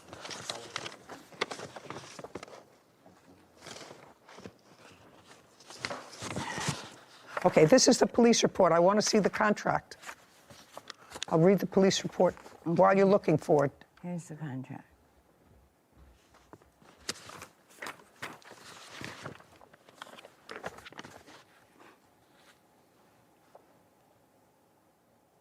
Skincare, is that your company? Is that the product you're referring to? Yes. Those are the medical devices that we actually retail in the store, and we demonstrate them on the clients. And then typically clients, when they see a difference, they're like, oh, wow. Listen, you're not selling me, sir. Oh, stop I understand. This is not a sales pitch to me. What's your commission when you sell an $8,000 light to make your skin nice? What's your commission? 20%. So yours personally is 20%. How much do they buy them for? I'm not sure. What do you think? I have no. What do you think? Take a good guess. You've been working for them for 3 years. I don't know, and I think that you'd have to factor in like the rent for the establishment and all of those things. So I don't really know what the profit margin would be. Your Honor, on their website, they state that each individually owned brick and mortar store is not affiliated with them, that they run their own stores. It's sort of a franchise-esque situation. Who owns your store, or is it a franchise? It's A franchise? That's not a question. It sounded like you were asking me a question.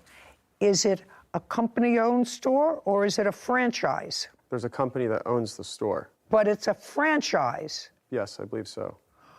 I'm not familiar with the legalities of the location and all the business agreements. And Who hired you? It wasn't hire.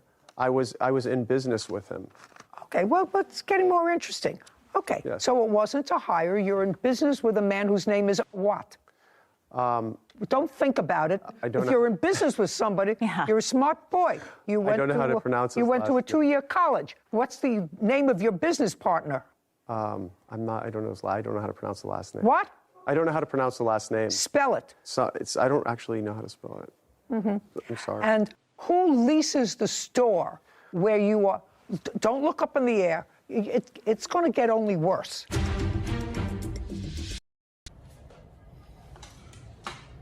Hello, xin chào cả mọi người đã quay lại trên channel của mình. Hôm nay mình sẽ cho mọi người đó là gấp một chiếc chuông màu vàng nhé. Để gấp một chiếc chuông màu vàng thì tông màu hôm nay mình dùng đó là tông màu vàng. Còn dụng cụ làm việc của mình đó là một chiếc kéo, một chiếc thước, một chiếc bút và một hộp phù nhé. Rồi mình xước tay vào làm này. Để làm được nó để cái này là 9 cm.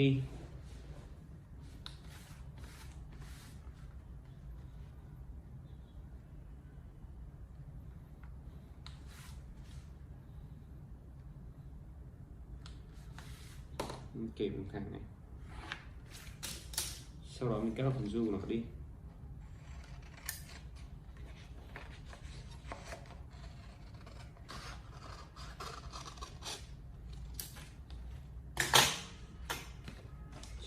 Tinh.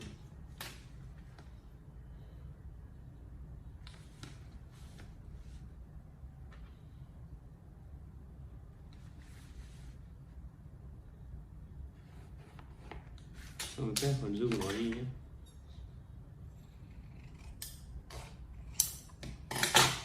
Sau đó mình gập nó vào như này.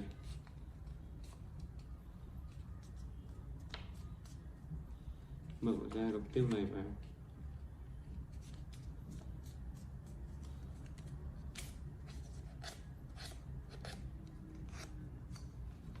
Mở ra thức kề nó này.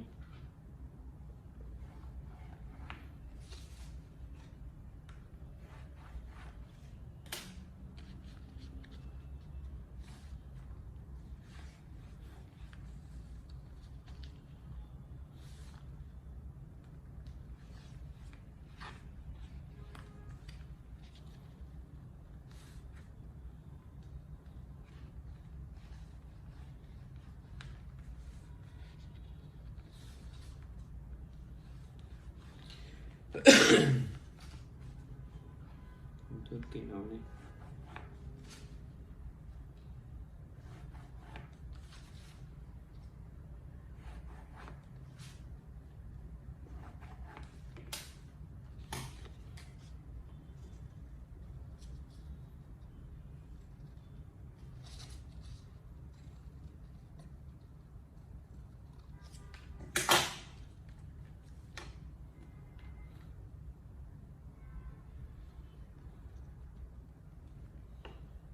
Xong gập nó vào này.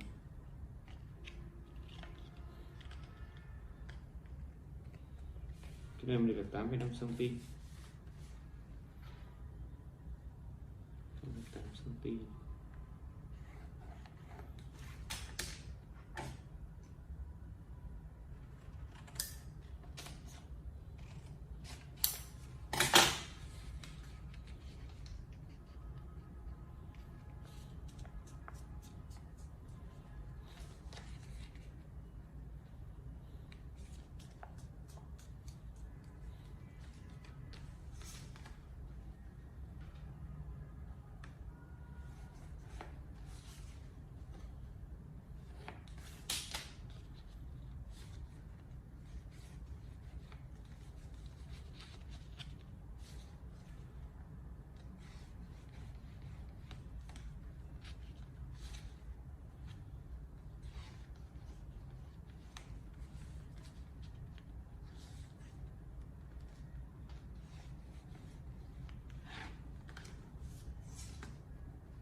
Mình cắt phần dư của nó đi này.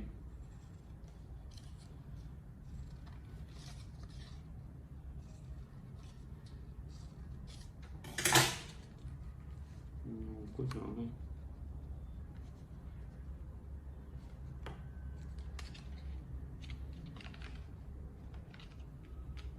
Sẽ úp nó vào. Tiếp theo mình làm chiếc chuông của nó này.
Đấy, cái phần dư nó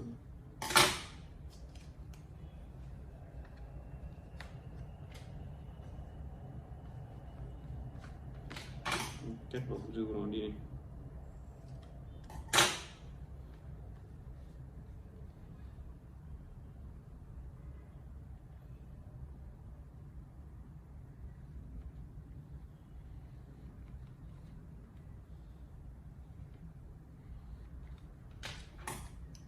Kết vào phần dư của nó đây.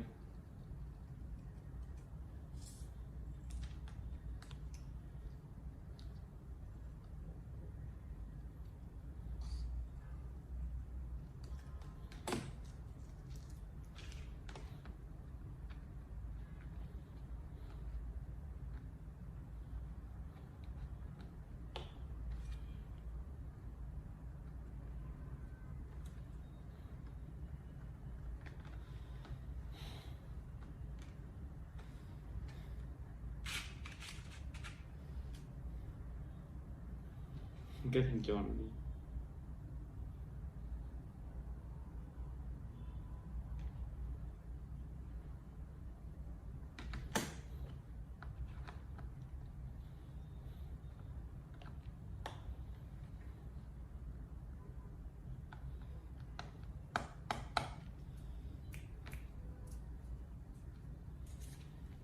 Nâu vàng.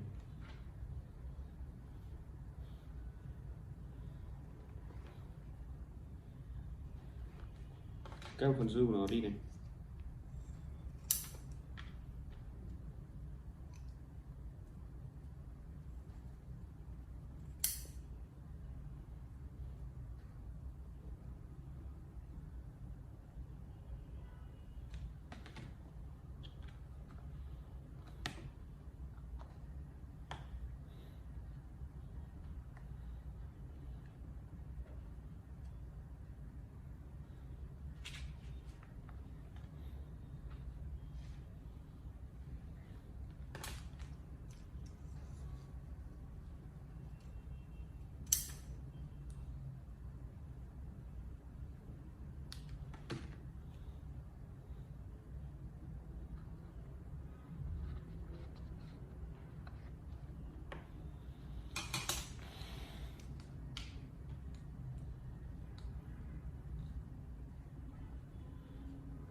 Chuông vàng.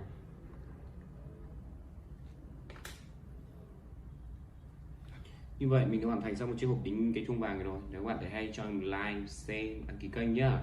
Hẹn gặp lại các bạn chương trình lần sau. Xin chào và hẹn gặp lại.